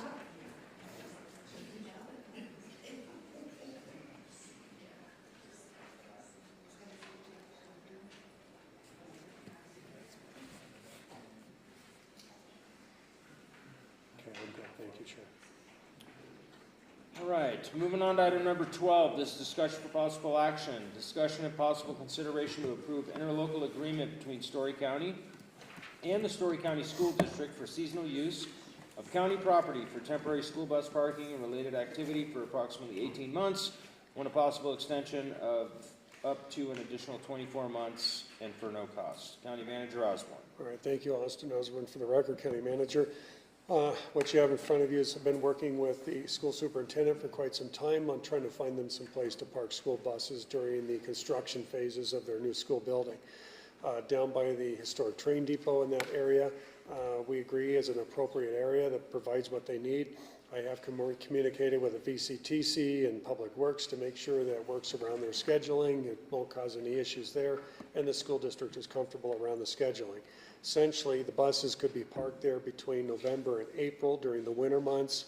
It's roughly about 5,000 square foot of area. It's not very substantial, maybe 5,500. 18 months, if they're still not ready, they get another 24 months to do this.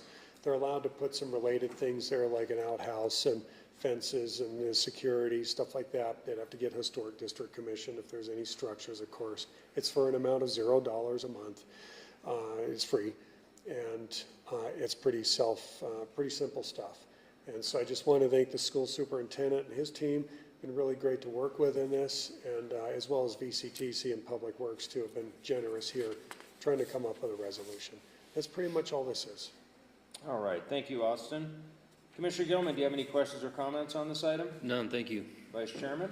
I have a few, unfortunately.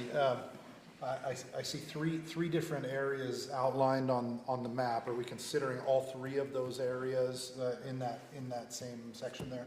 It would, Commissioner Austin Osborne, for the record. There may be an either or, and or but. The school superintendent's going to take a look at it and see which one works best. Okay, thank you. From a perspective of fencing, will this be closed access when the buses are present? And can you just talk to me what conversations have happened around that and how that's going to work with then accommodating when that space is needed for other uses like tourism uses? I'd be happy to. So Austin Osborne, for the record, they may want a fence around it just to secure it. They may not. We just put things in there that could happen if needed. We don't have to come back and amend the lease.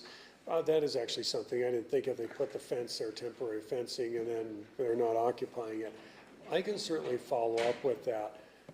If you're comfortable with the lease as it is, I'm pretty comfortable with school superintendent and a relationship that we can work out a detail like that without causing delay in this, but it's up to this board how it wants to handle that. Yeah, I think I am comfortable. I just wanted to call it out as, you know, I want to make sure that we have maximum flexibility for other uses, recognizing that we don't want to put our merchants at a disadvantage, and realizing that we do have potentially some off-season uses like the fireworks show and the drone show, that is kind of a prime place to watch those things. And so that may create a little bit of a conflict. I don't think that the attendance at those are such that it creates a crisis. I think people can find other places to watch those if that is being used at that time. But I want to be cognizant of that and as flexible as possible. I did also want to mention that, you know, as a general rule, chain link is frowned on by the historic district. That's typically what temporary fencing is. Temporary fencing for a weekend event is a little different than temporary fencing for months and months and months. And so I just wanted to flag that as potentially something that may have a little bit of pushback from the historic district. And so I would just kind of put that out there for consideration, and maybe there are alternatives, but I think that's something that should be thought of up front if that is part of the plan. I will note, Austin Osborne, for the record, where they're parking the buses now does not have any fencing. Where they park them all the time down at the schools does not have any fencing. It may be possible they don't need fencing. There's enough presence in that area with the hotel and everything that they might be comfortable with it just being open. But I'll certainly communicate with the school superintendent, and I'd be happy to make sure that that property remains clear, clear and free during tourism events, as well as do conform to historic district requirements. Very good, thank you. I don't want to fixate on the fencing. It's just if we're authorizing it, I want to make sure that we have some clarity around it. Thank you. I'm good. All right, thank you. Is there any public comment regarding this item? Not seeing any. Vice Chairman, you prepared to make a motion? Yeah, I, Commissioner Mitchell, move to approve the interlocal agreement between Storey County and the Storey County School District for seasonal use of county property for temporary school bus parking and related activity for approximately 18 months with a possible extension of up to an additional 24 months and for no cost. Second. There's a motion and a second. All those in favor signify by saying aye. Aye. Aye. Aye. Motion passes unanimously. Thank you, Austin. You're welcome. On to item number 13, this is discussion for possible action, possible acceptance of a proposal from United Electrical Systems for the installation of components and equipment to update the existing fire alarm system at 1705 Peru Drive in an amount not to exceed $28,702, which includes an 8% contingency, and to authorize the county manager to sign a proposal pending legal review and approval. Mike? Thank you, Mr. Chairman. Mike Northland, Project Manager. The existing fire alarm at 1705 Peru needs to be updated to accommodate the proposed work that we discussed earlier in my staff report. This proposal is going to bring the entire building into compliance with current fire codes. With that, I'd be happy to take any questions. I do have one addition too. Go ahead, Austin. Thank you, Commissioners. Austin Osborne for the record. I do want to let you know that I have already signed this document authorizing Mike to move forward. It's a safety issue. I wanted to get it moving. It is subject to board approval, but I just want to let you know that I have signed this one, so thank you. All right, thank you. Commissioner Gilman, questions or comments? No, none at this time, thank you. Vice Chairman?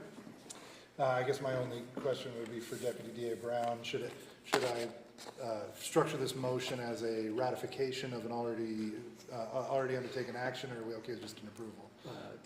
I would say approval and ratification. Perfect, thank you. Is there any public comment regarding this item?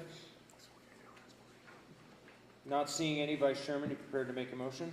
Yeah, I, Commissioner Mitchell, move to accept and ratify the proposal from United Electrical Systems for the installation of components and equipment to update the existing fire alarm system at 1705 Peru Drive in an amount not to exceed $28,702, which includes an 8% contingency, and to ratify the signature of the county manager on the proposal pending legal review. Second. There's a motion and a second. All those in favor signify by saying aye. Aye. Aye. Aye. Motion passes unanimously. Thanks, Mike. Thank you, Commissioners. On to item number 14, this is discussion for possible action, discussion and consideration of the first reading, bill number 146, ordinance number 25-334, an ordinance amending Storey County Code, chapter 15.04, building and construction to adopt the 2024 international codes for building, residential, existing building, energy conservation, fuel, gas, mechanical, the 2024 Uniform Code for Mechanical and Plumbing, and the 2023 National Electric Code, 2024 International Fire Code, the 2024 International Wildland Urban Interface Code, 2023 National Fire Protection Association Standards, Storey County Fire Code amendments to the 2024 International Fire Code, and the 2024 Northern Nevada amendments, and providing for other properly related matters. Joe? Hello, Commissioners. Joseph Starnes for the record. And I created a little statement here for you, and I hope it explains and clarifies, and it's not as complicated as that motion just sounded like. So, as you well know, it's that time again, our building code adoption cycle. Fortunately for Storey County only undergoes this process every 6 years, unlike many jurisdictions that must adopt the new codes every 3 years. So we're pretty lucky there. Much like the state, it's only every 6 years. It's important to adopt code cycles to ensure uniformity with our state, surrounding jurisdictions, and the nation.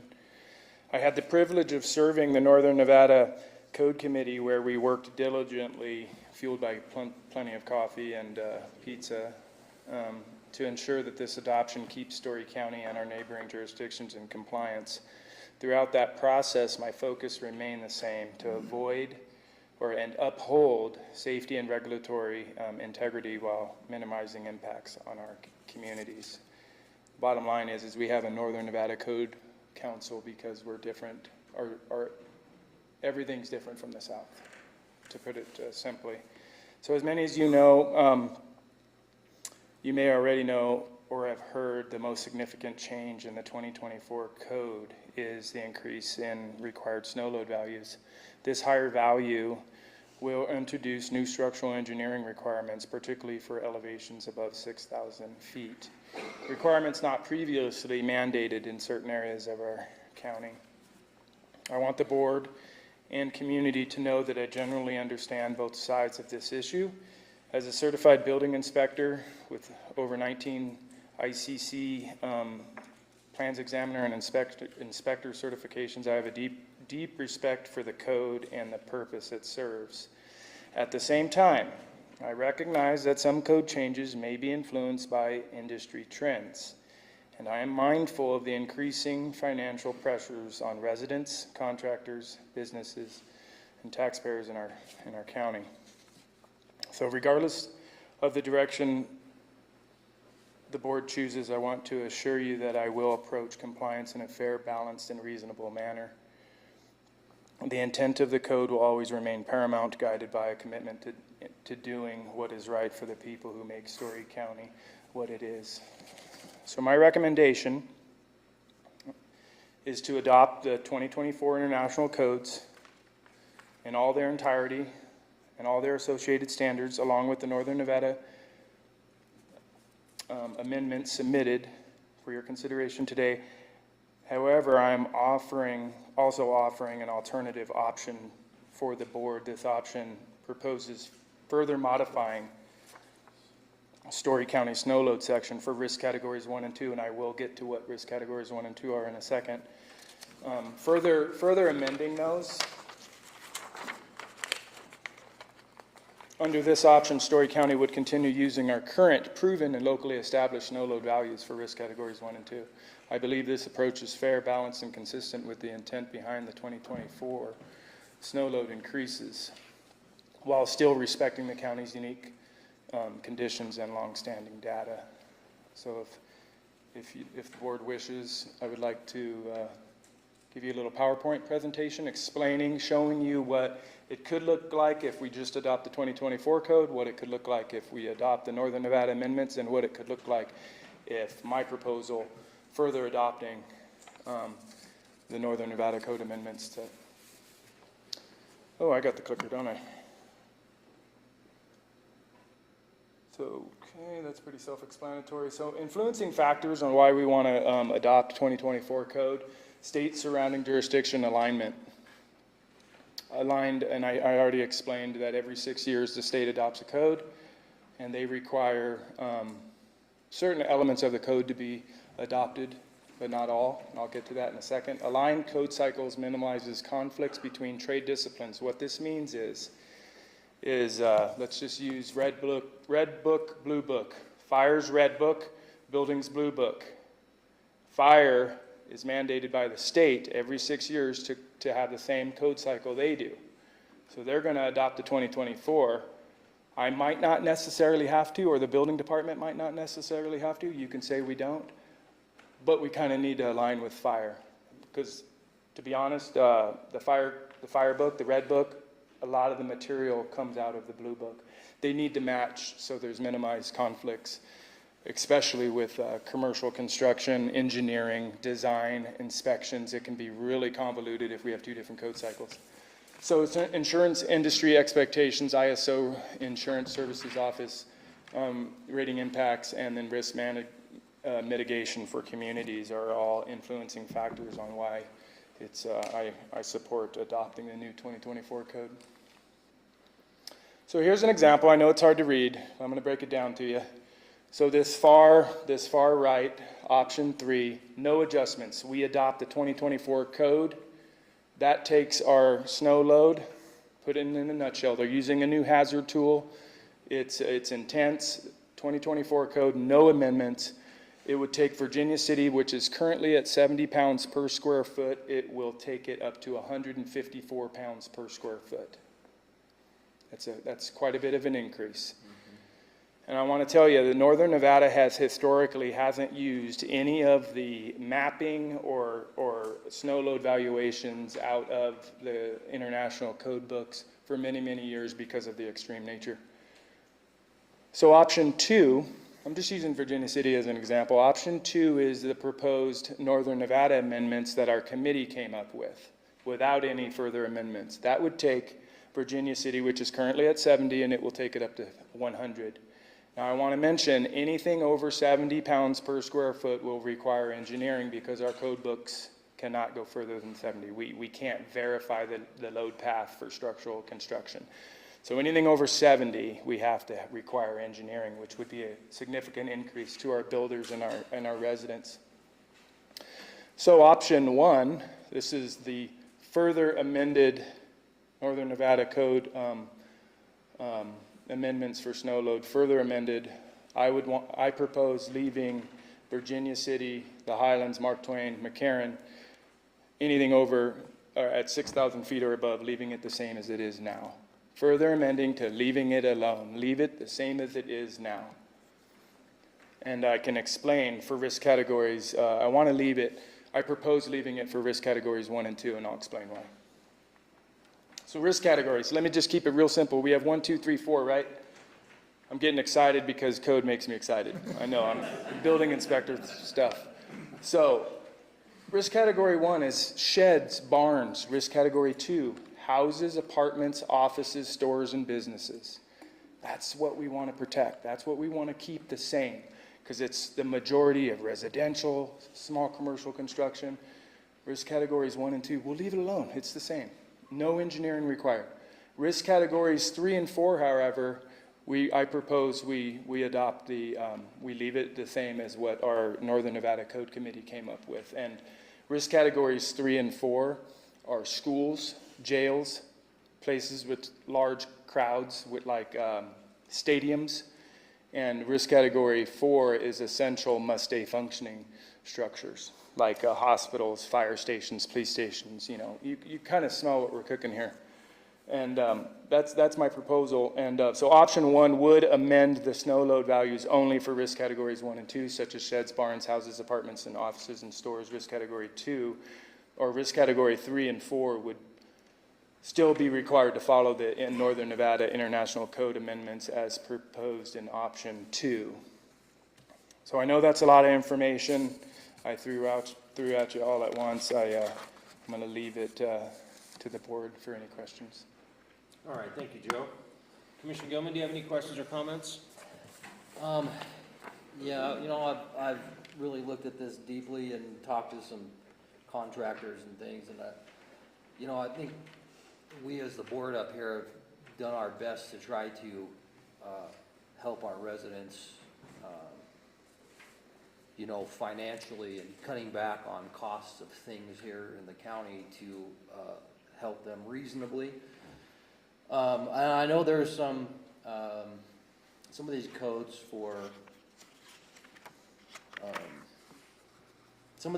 and I appreciate what you put on the screen here for businesses and things of that nature, schools and that nature. I can see where they are a benefit for emergency purposes and things like that. But in housing, I mean, if you were to take this code and as is and put it in place, from what I understand, on about a 1,800 square foot house, you would add about between $40,000 and $50,000 price tag if you were to take that house and put all of these recommended codes in place, which is about $25 a square foot, depending on what you're building, right?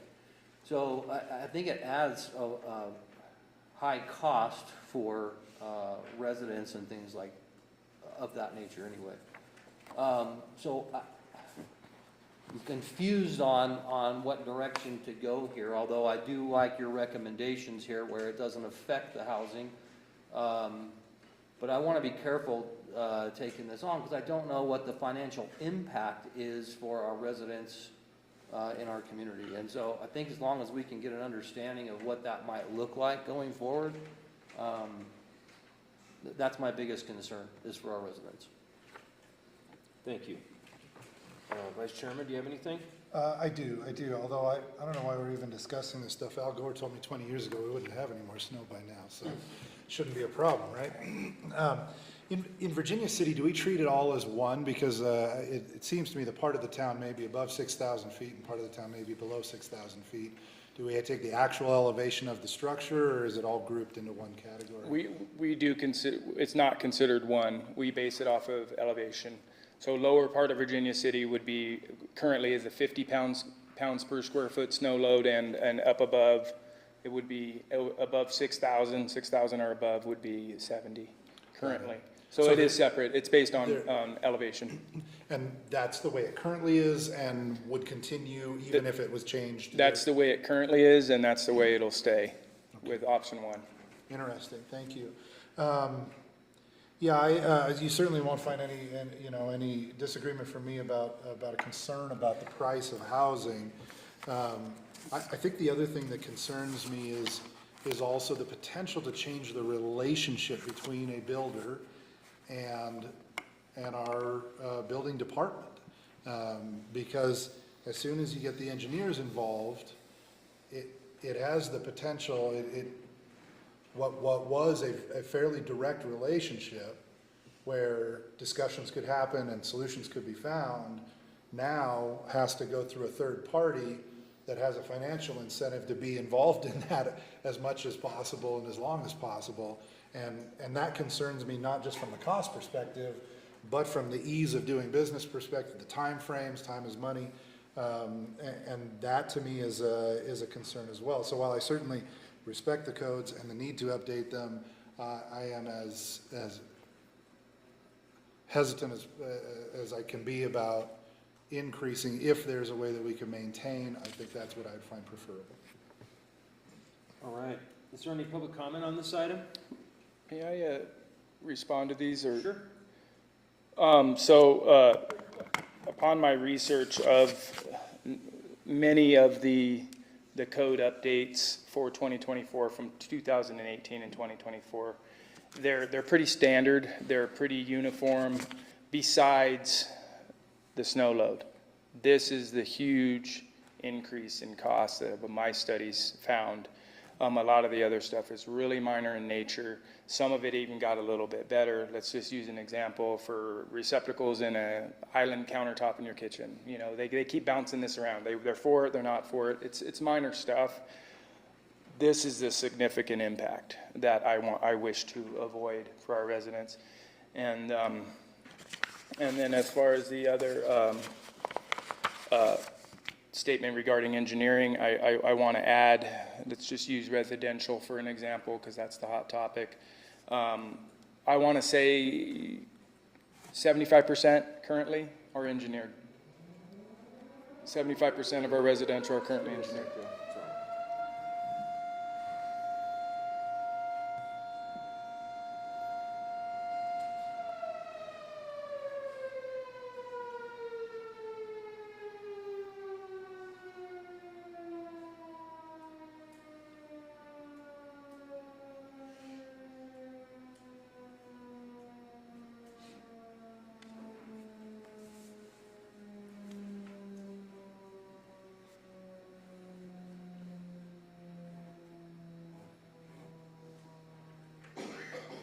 I think you're good. I'd like to just say one more thing with regards to any increased, being the authority having jurisdiction, we're always pro-build, pro-business, and that includes owner-builders. Option one would still allow owner-builders to design their own homes without engineering and build their own homes with our assistance, and we are always first and foremost to help these individuals succeed and achieve their dream. And if there's any significant code or cost issues, they're always able to come and speak to me, and we have alternative means and methods that we can incorporate if cost is an issue. I just want we're here for the people. May I ask a follow-up question? Yeah, please. Yeah, and thank you for that. That's what I like to hear. Of the 75% that are engineered, could you rough out how many of those are because it's a requirement, either based on where they are and they exceed a tolerance where they have to be engineered, versus by their choices of how they're designing it, or for whatever other reason they choose to have it engineered as opposed to not doing so? Very few. Joseph Starnes, for the record, I know I've been forgetting that. Very few are required. Okay. Most of it's their choice. Very good. Thank you so much. All right. Is there any public comment on this item?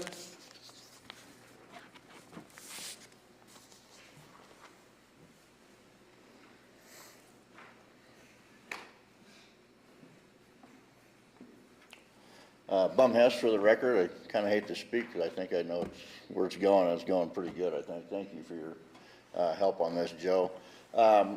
We have talked about this for a while. That has come up, and I do really honor Joe and the commissioners and Austin for helping us out on this. As Donnie said, when this first popped up, probably 9 months ago or something, another contractor and myself did do a takeoff on about an 1,800 square foot house, and it does add between $43,000 to $50,000 per home, right around there. So it's a significant cost if we had to go to the 100-pound snow load.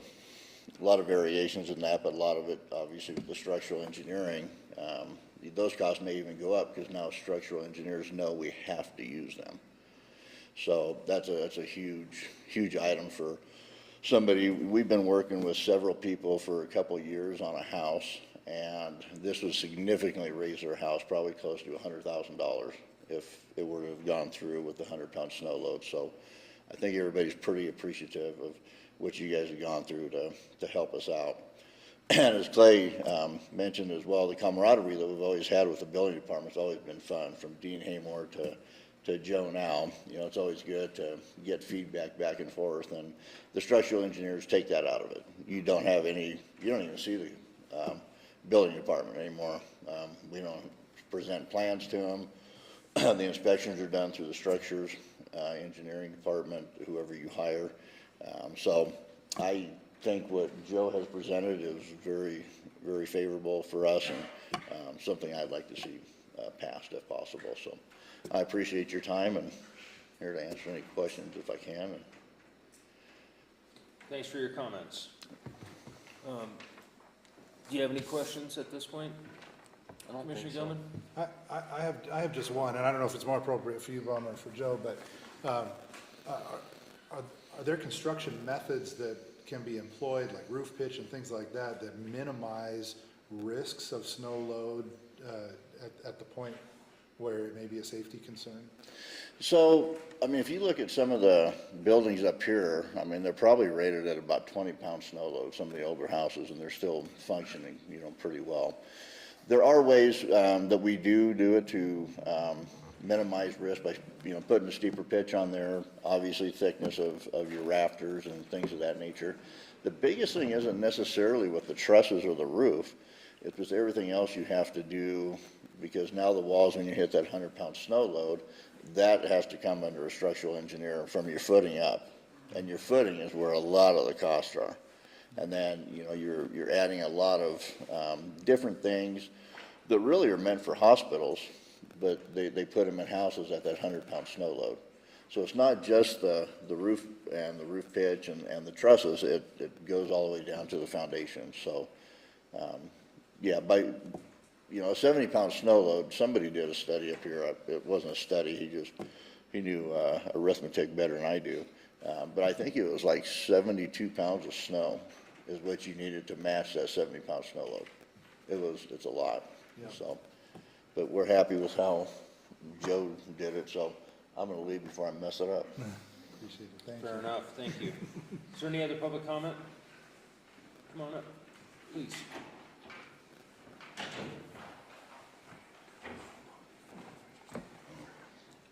Nick Fain, resident. Thank you, commissioners. I just want to echo what they've said. I'm not a builder, but we've built 5 buildings up here. First one being owner builder, and it's still fine as far as I know.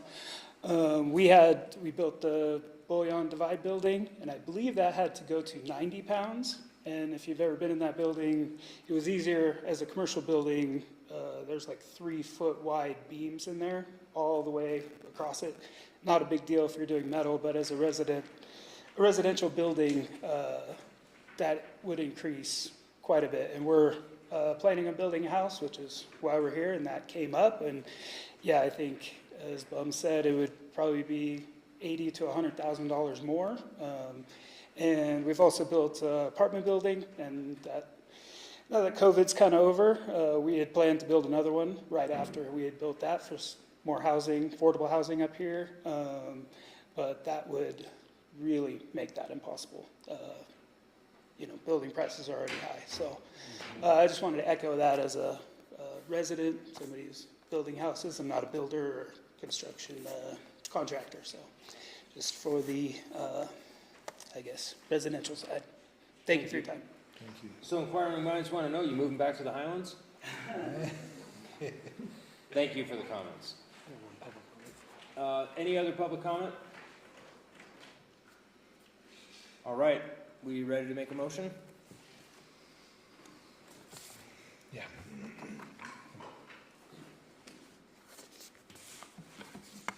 I'd like to add one thing, Commissioners. Joseph Starnes for the record. I ask that if in favor of option one, we've presented you with a revised motion that's also in the back for the public. It should be there in front of you with the yellow highlighted. That's the revised for option one. I have just one question about that revised, two questions actually. One is, it references category 2. I believe it should be categories 1 and 2. 1 and 2. Okay. And secondly, it's structured in a way where it says to further amend the Northern Nevada Code amendments. That's just for our application. That's not advocating. Is that advocating for everyone else? We're not advocating to change the Northern Nevada amendments as presented. Just for their application to our case, we are further amending. It's just to explain, it's just page 15, the Storey County columns for risk categories 1 and 2, which is that belongs to us. Got it. Thank you very much. That's helpful. All right, you ready for it? I'm ready. All right. I, Commissioner Mitchell, move to approve for the first reading of Bill number 146, ordinance number 25-334, and ordinance amending Storey County Code Chapter 1504, Buildings and Construction, to adopt the 2024 International Codes for Building, Residential, Existing Building, Energy Conservation, Fuel Gas, Mechanical, the 2024 Uniform Codes for Mechanical and Plumbing, and the 2023 National Electric Code, the 2024 International Fire Code, the 2024 International Wildland Urban Interface Code, the 2023 National Fire Protection Association Standards, or NFPA, Storey County Fire Code amendments to the 2024 International Fire Code, and the 2024 Northern Nevada amendments, and provide for other properly related matters, and requesting to further amend the 2024 Northern Nevada Code Amendments, page 15, and Storey County column risk categories 1 and 2, subject to further review by staff and legal and subject to board action at second reading. Second. There's a motion and a second. All those in favor signify by saying aye. Aye. Aye. Aye. Motion passes unanimously. Thank you, Joe. Thanks for the public comment. We're going to go ahead and take just a quick 5 to 10 minute recess.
So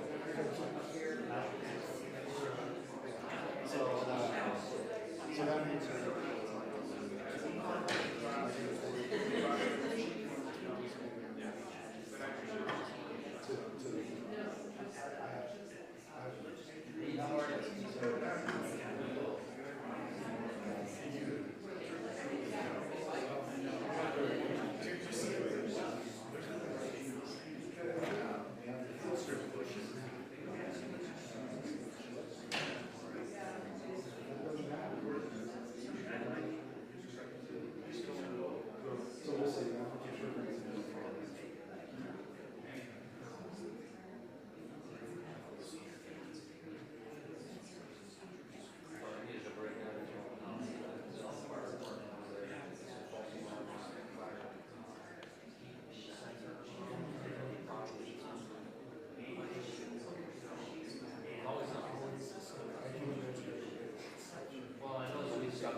How are you? The lease agreement. Uh-huh. Certainly could be stipulation.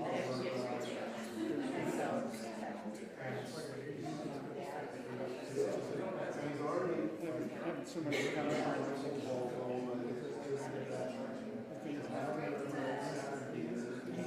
So there could be a term that says a person, an applicant has.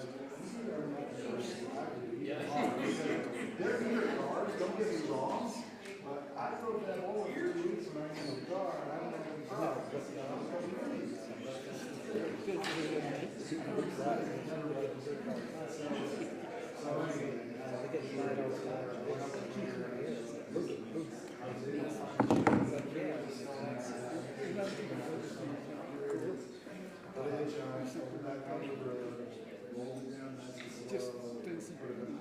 Just yeah, I'm sure there is concern about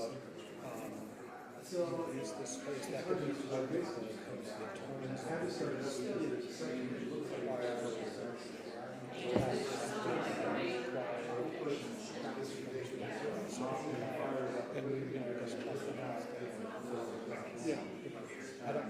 So I'm not taking from,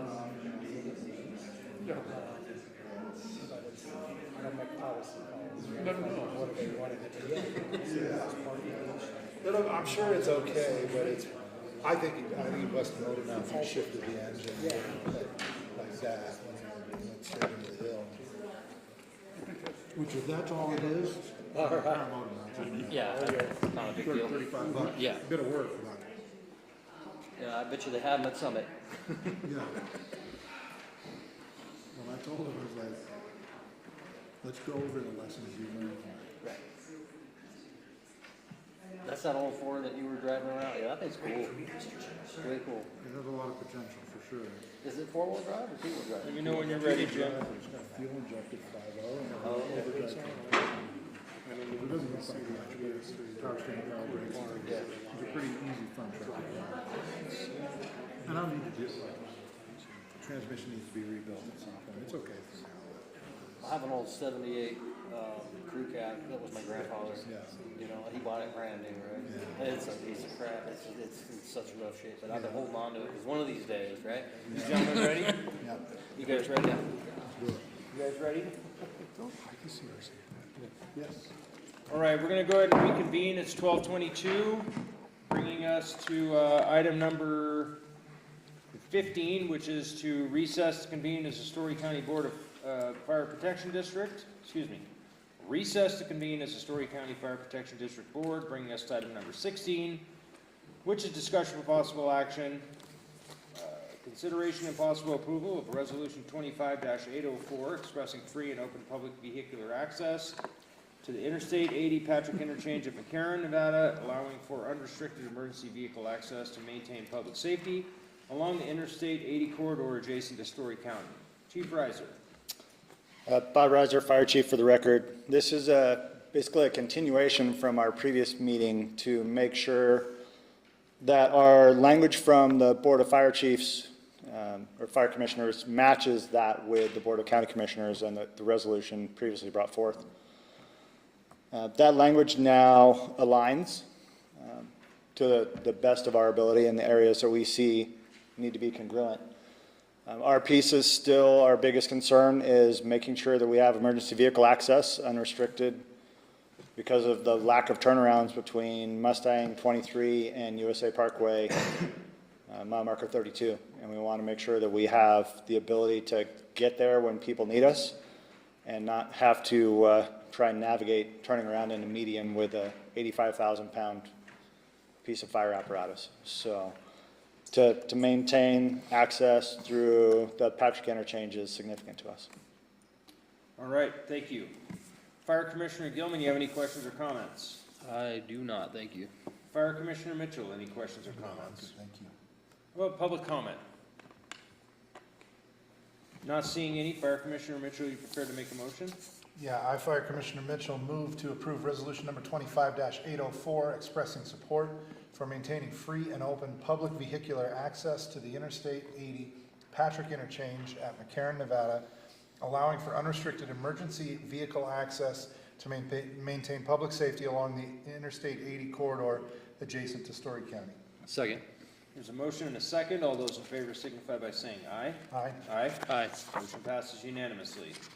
On to item number 17 is discussion for possible action, consideration and possible approval of resolution 25-809, first reading, adopting the 2024 International Codes for Building, Residential, Existing Building, Energy Conservation, Fuel, Gas, Mechanical, 2024 Uniform Codes for Mechanical and Plumbing, and the 2023 National Electric Code, 2024 International Fire Code, 2024 International Wildland Urban Interface Code, the 2023 National Fire Protection Association Standard, and the 2024 Storey County Fire Code amendments to the 2024 International Fire Code. Chief Reiser.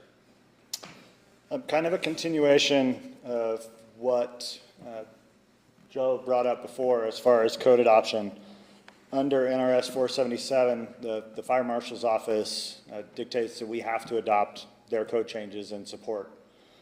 Similarly, it's making sure that we have continuity between what the building department is doing, as Joe mentioned, Blue Book, Red Book.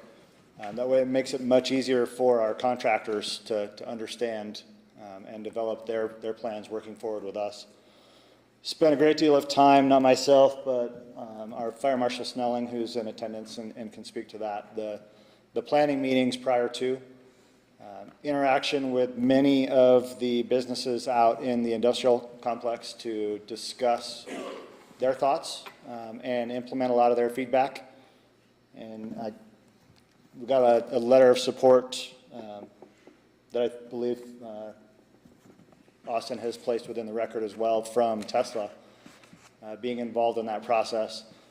Have another one potentially coming for second reading from one of the other businesses in the park. They expressed that to me yesterday, that they would like to do that as well. And they've been actively engaged throughout the process. And I believe what we have in place here, which is relevant to Storey County and not necessarily to the other entities within Northern Nevada, but is applicable and will be in the best interest of both the businesses and the fire district. All right, thank you, Chief. Fire Commissioner Gilman, any questions or comments? So you would want to move forward with something like this, adopting something that mirrors kind of what Joe was talking about as well. So Red Book, Blue Book would be the same. Yeah. On all the relevant pieces, yes. Okay, great, thank you. Fire Commissioner Mitchell, any questions or comments? And just to be clear, there's no suggested amendments or changes. In other words, you're not troublemakers like the building department are? No, as presented, with that same concept that we always have the ability to do alternate means and methods if they're reasonable given the situation. Those don't disappear based on the code adoption. Very good, thank you. And just to be clear, the fire codes don't really treat anything with the snow loads. That's not something that crosses over. No, that is a structural piece that doesn't have impact to us. Very good, thank you so much. Is there any public comment regarding this item? Not seeing any. Fire Commissioner Mitchell, you prepared to make a motion? Yeah, I, Fire Commissioner Mitchell, move to approve resolution number 25-809, first reading, adopting the 2024 International Code for Building, Residential, Existing Building, Energy Conservation, Fuel, Gas, and Mechanical, the 2024 Uniform Codes for Mechanical and Plumbing, the 2023 National Electric Code, the 2024 International Fire Code, the 2024 International Wildland Urban Interface Code, the 2023 National Fire Protection Association Standards, and the 2024 Storey County Fire Code amendments to the 2024 International Fire Code. Second. There's a motion and a second. All those in favor signify by saying aye. Aye. Aye. Aye. Motion passes unanimously. Thank you, Chief. Thank you. On item number 18 is to recess to reconvene as the Storey County Board of County Commissioners, bringing us to item number 19, which is discussion for possible action. Consideration and possible approval of first reading of Bill 145, Ordinance 25-333, an ordinance amending Section 17.35.030 of Title 17 of the Storey County Code to allow billboards in the I-2 heavy industrial zone with special use permit, and to clarify and amend language in 17.8 for signs and billboards related to location, zoning districts, and billboard size standards in Chapter 17.84, signs and billboards, Section 17.84.100 and 17.84.140. Kathy? Thank you. So Kathy Canfield for the record. We had received a request from an applicant to change the zone text to allow for the land use of a billboard to be allowed in the I-2 heavy industrial zoning district. And when we were researching that and talking with him, we also found that we had some corrections to be made in our sign chapter that relate to billboard, related to billboards, and so that those sign text amendments are also included along with the I-2 heavy industrial zone land use request. When we received this, one of the first things we were looking at was our definitions of billboards and then looking at our NRS requirements. And we found that we had interpreted the NRS statute incorrectly. There's a lot of double negatives throughout this. And so our area, Storey County being a non-urban area, NRS states that any billboards need to be within 660 feet of the major highways. What we had that backwards. We had it that any proposed billboard had to be outside of 660 feet from that area. So that proposal is, that language is in here to try to correct that, that misinterpretation from before. So then when we were looking at, okay, well, what areas would this apply to if we put this as a land use that's allowed? It's important to note that the Tri-Center itself does not allow for billboards because of their regulations that they have. So all the I-2 that's zoned within the Tri-Center, this wouldn't be eligible with because there's another overlaying thing you'd be looking at. The other area is the Comstock. We do have some small areas of I-2 in Virginia City and Gold Hill. Again, putting the land use of billboard in those areas, you have the Comstock Historic District overlay, so a billboard wouldn't be allowed in those areas. So what that left us with for the I-2 areas where this would be applicable, also within 660 feet of the highway, was there's a small piece of existing I-2 that's in Lockwood at the very end of Menezes Road, the very, very end of it. Because there's also a requirement you have to be 2,000 feet away from residential development. So you really have a lot of overlays that you put into it. So there was one piece that was there. Then we looked on, the Mustang Road area has some I-2. That's beyond the 660 feet. So that's not going to have anything that's going to be eligible. The Patrick Interchange area, there is some existing IC zoning, and that zoning itself already allows for land use of billboards with a special use permit. And then there's a couple other properties that are within 660 feet or at the very end of Waltham that could meet those requirements that are also not part of the Tahoe Reno Industrial Center. So those are some of those properties that were already existing as industrial prior to the Tri-Center being developed. And then there's also some I-2 that is around the EP Minerals property at the USA Parkway. Portion of the EP Minerals did get annexed into the Tri-Center, but there's where their actual plant is, and then there's some parcels of land that are just east, just south of the river and east of the intersection. There's like 2 or 3 parcels of land that are in there. They have a lot of floodplain and some other issues with that, and access has been an issue for those areas. And then the last portion that could be is there is some I-2 zoned land that is at USA Parkway in Lyon County, at the county boundary. There's 2 properties that have been rezoned to I-2. I think there's still some question up in the air if those are eventually going to join the Tahoe Reno Industrial Center or not, but that is a potential that there's some there. So in reviewing that and seeing that the scope of where these could be was pretty limited, staff was recommending approval of adding that land use with a special use permit. And then there were a couple other items to clean up. One being that the definition of the billboard, we had that as 128 square feet, but in the past zoning, the sign ordinance update that we did, some places we have it listed as more than 128 square feet. Some places say 128 square feet. The significance of 128 square feet is that's the size of 4 pieces of plywood pretty much put together. And so we wanted to be clear that anything that's the standard size of the 4 pieces of plywood, we're going to say that wasn't a billboard. If you go 129 square feet, 128.5, that would be something that would be considered a billboard. So we wanted to clear that language up. And then the second area of the other language we had had to do with the 2,000 feet of residential. There were a couple things we didn't list out, was like a mobile home park. There were a couple more zoning districts that do allow for residential, including PUDs. And then we also had public zoning in there. Staff is recommending that we change that to the public zoning could have the potential to be within 2,000 square feet of or 2,000 feet of a billboard, depending on what that public use is. It might not matter to putting a billboard right next to a public works yard or something like that, but maybe next to a hospital or a daycare or a school, we might have a different opinion of that. So this was something that we were just adding some flexibility into that for it to be considered. When looking at those I2 zones, I don't think that's going to come up looking at where the places are that it's going to fit, but we wanted just to have that flexibility in case that was there.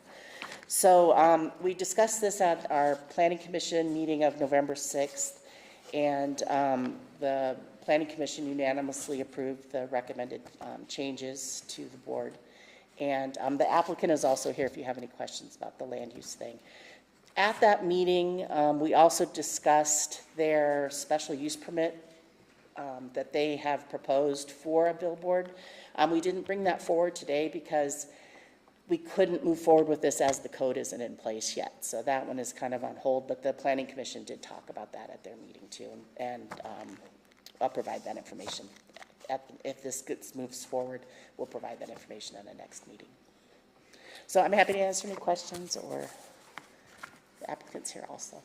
All right, thank you, Kathy. Mr. Gilman, do you have any questions or comments?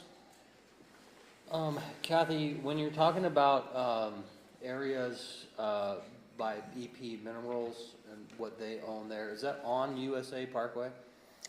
That is, some of it could be within the 660 feet from USA Parkway. Some of it is within 660 feet of I-80. But the EP Minerals, where the plant itself is, not the corner piece that they own that's by the hotel and all that piece, that's all been annexed into the park.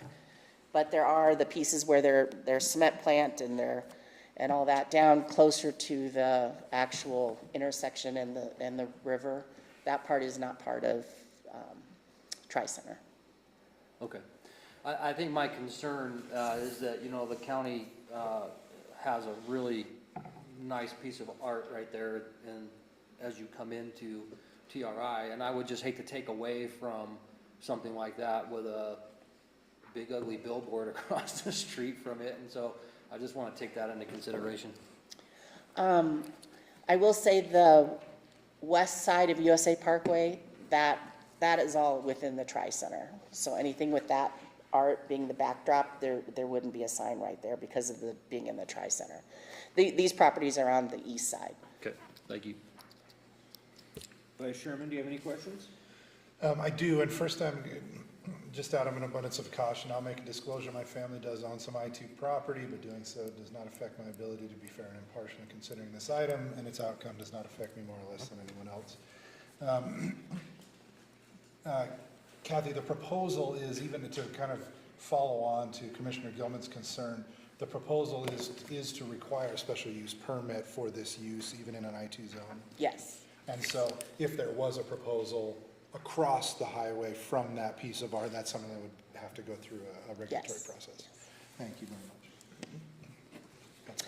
I probably should mention, it's written in here too, but for that stretch of I-80 where this is kind of looking, Washoe County already has 13 billboards through that area. Storey County doesn't have any. So it's not a pristine area as far as billboards and stuff go. All right, is there any public comment regarding this item? And since the owners had taken the opportunity to be here, if there's anything you wanted to add, this would be a great time as well. If you want to come up? Really don't have anything to add unless you have any questions. Okay, no worries. Thank you. All right, so not seeing any public comment, Vice Chairman, you prepared to make a motion? I am. Do we need to do some findings of fact? There are a couple findings. Thank you. That's my class behavior.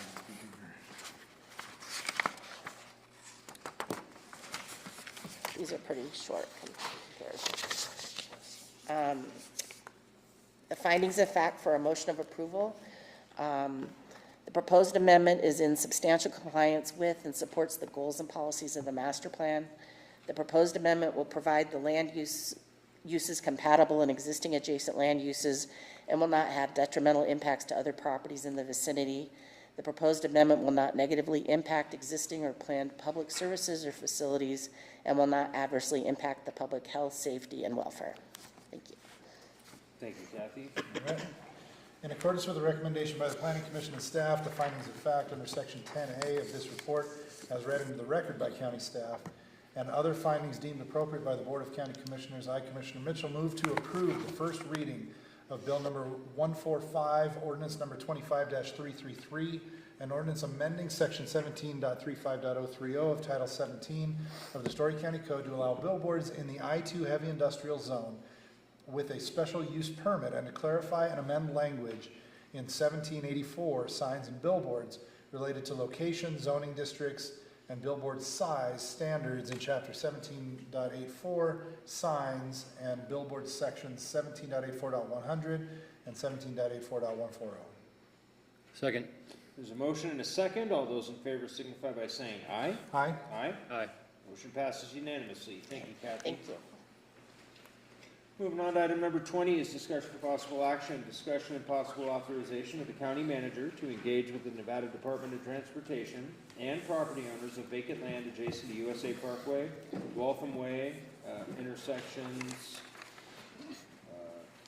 to develop a temporary traffic signal access and driveway improvement agreement for the placement of NDOT temporary traffic signal devices and related county installation of certain vehicle barriers and driveway approach improvements upon said privately owned parcels in an amount not to exceed $25,000, budgeted regional transportation assistance funds or equivalent in-kind work.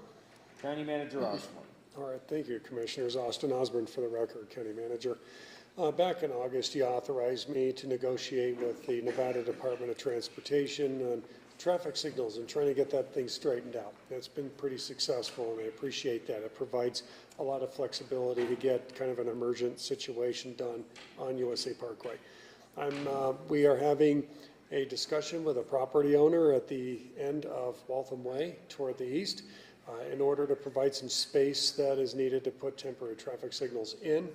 And they have reached back with some ideas like, we'll let you do that if you can put in some boulders on our property to prevent people from getting to those, and also squatting on their property. And I talked with Jason W. for Public Works, and he says, yeah, I think we can make this work out. There's a few folks on our team that would work in this project too. NDOT's involved in this. And really just simply, I would ask if I can just be authorized to negotiate another contract for the same project for this, pretty much within the scope of what you have here, up to $25,000. I don't know that there'll be any costs, but in case there are, this would provide that flexibility. And then I would ratify that contract, and then I would put that contract on correspondence of the upcoming board meeting when it's done, so you can see the good work or bad work that I've done. All right, thank you, Austin. You're welcome. Any more? I don't have anything else. I just want to thank everybody for working with us on this. Commissioner Gelman, do you have any questions or comments? None, thank you. Vice Chairman? County Manager, is there a possibility that what goes in at this intersection may be permanent traffic signals? And if so, should I maybe adjust the motion to say temporary or permanent? Austin Osborne for the record. So to be honest with you, there's another traffic intersection that was supposed to be trailers and solar, and they keep putting in permanent looking stuff. It's possible that might happen here. I'm informed by our Public Works Director that there's some stuff laying around Waltham that looks kind of permanent, or at least preparing for a traffic signal. I'm not sure. If I have the contract and nothing happens of it and it just goes away, then so be it. But NDOT is saying that they need the space so far for this, so this at least would provide that ability to work it out. Okay. Is there any public comment regarding this item? Not seeing any. Vice Chairman, you prepared to make a motion?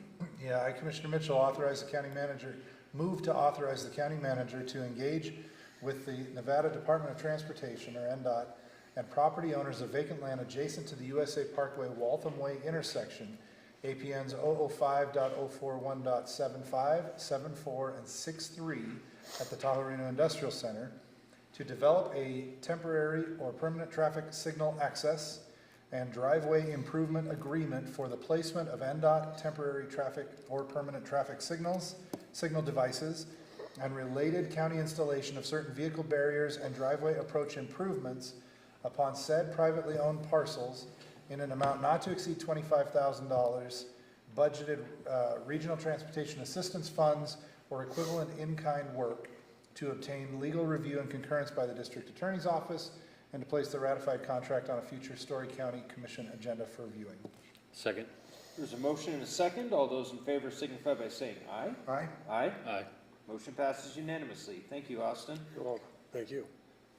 All right, moving along to item number 21, this is discussion for possible action. Consideration and possible approval of business license second readings A through M. Commissioner Gilman, do you have any questions or comments on those second readings? None, thank you. Vice Chairman? I do. We had a kind of an overhanging item where we were asking for some responses from one of these folks. That's sub-item K. And so I'm happy to move for approval on everything else, and if discussion is needed on that, happy to do so. All right, thank you, Commissioners Austin Osborne, for the record, County Manager. I've been communicating with Mr. Starnes from Community Development about his correspondence back and forth with this applicant. They have responded back in writing to his outreach. So at this point, we noticed him, Mr. Starnes did, and his team, that we are planning to hear this item today on the 18th. If they're not able to arrive at this meeting, then we plan on continuing it to December 2 to provide them enough time to prepare and prepare for, to respond to this board. I don't know if anybody, Joe wants to come up and talk, or Brian or anybody, but at this point we're asking just to continue this item until December 2. And then if the applicant's here, they can discuss the matter. Okay, so just to be clear, what you're saying is they are responsive to the outreach but have not given anything substantive in response to the questions? At this point, yeah, and their response was really close to today, so as possible, they just haven't had enough time to get ready for the board meeting. Does that sound about right? Okay, very good. What do we do if December 2nd comes and they don't respond? I'm not going to say anything legal unless, Brian, you want to say, but I think at least my non-legal opinion would be we then would have provided them sufficient response or time to respond and prepare. Where at least at this point, we weren't sure if that was the case. Deputy DA Brown, do you have anything you want to add to that? You know, one of the issues that we've had is a potential denial and what are the grounds for it. And as of last meeting, and I provided you with the advice, if you find that they have not responded to your request to comply with all local laws and things, you would have the ability to, or at least part of your discretion would be to deny the license at that time, or you can continue it again if you believe in good faith they're continuing to communicate with you. But you would have if they fail to respond, you would certainly have the discretion at that point potentially to deny the business license if you so chose. All right, thank you, Brian. Is there any public comment on these items? Not seeing any. Vice Chairman, you prepared to make the appropriate motion? I am. I move to approve the second reading of business licenses under item 21 listed as A through M, with the exception of item K, which is to be continued to our next regularly scheduled meeting on December 2nd here at the courthouse. Second. There's a motion and a second. All those in favor signify by saying aye. Aye. Aye. Aye. Motion passes unanimously. On to item number 22. This is public comments. The second and final time during this meeting, public comment is available. Does anybody in the courtroom have public comment today? All right, not seeing any. On to item number 23, the correspondence, no action. Austin, do you want to touch on anything here? Sure.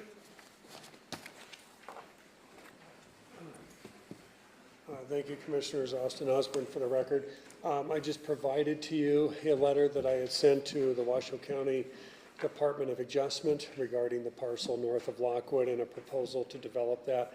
Really, all my letter is a cover sheet to Director Canfield's letter that she had submitted with all of her findings to Washoe County based on her planning expertise and a review of their application. So it's there for your knowledge and for the public's review. All right, thank you, Austin. You're welcome. Okay, so on to item number 24 is adjournment of all active and recessed boards on the agenda. It's 12:50. This meeting is adjourned. See y'all in a couple weeks.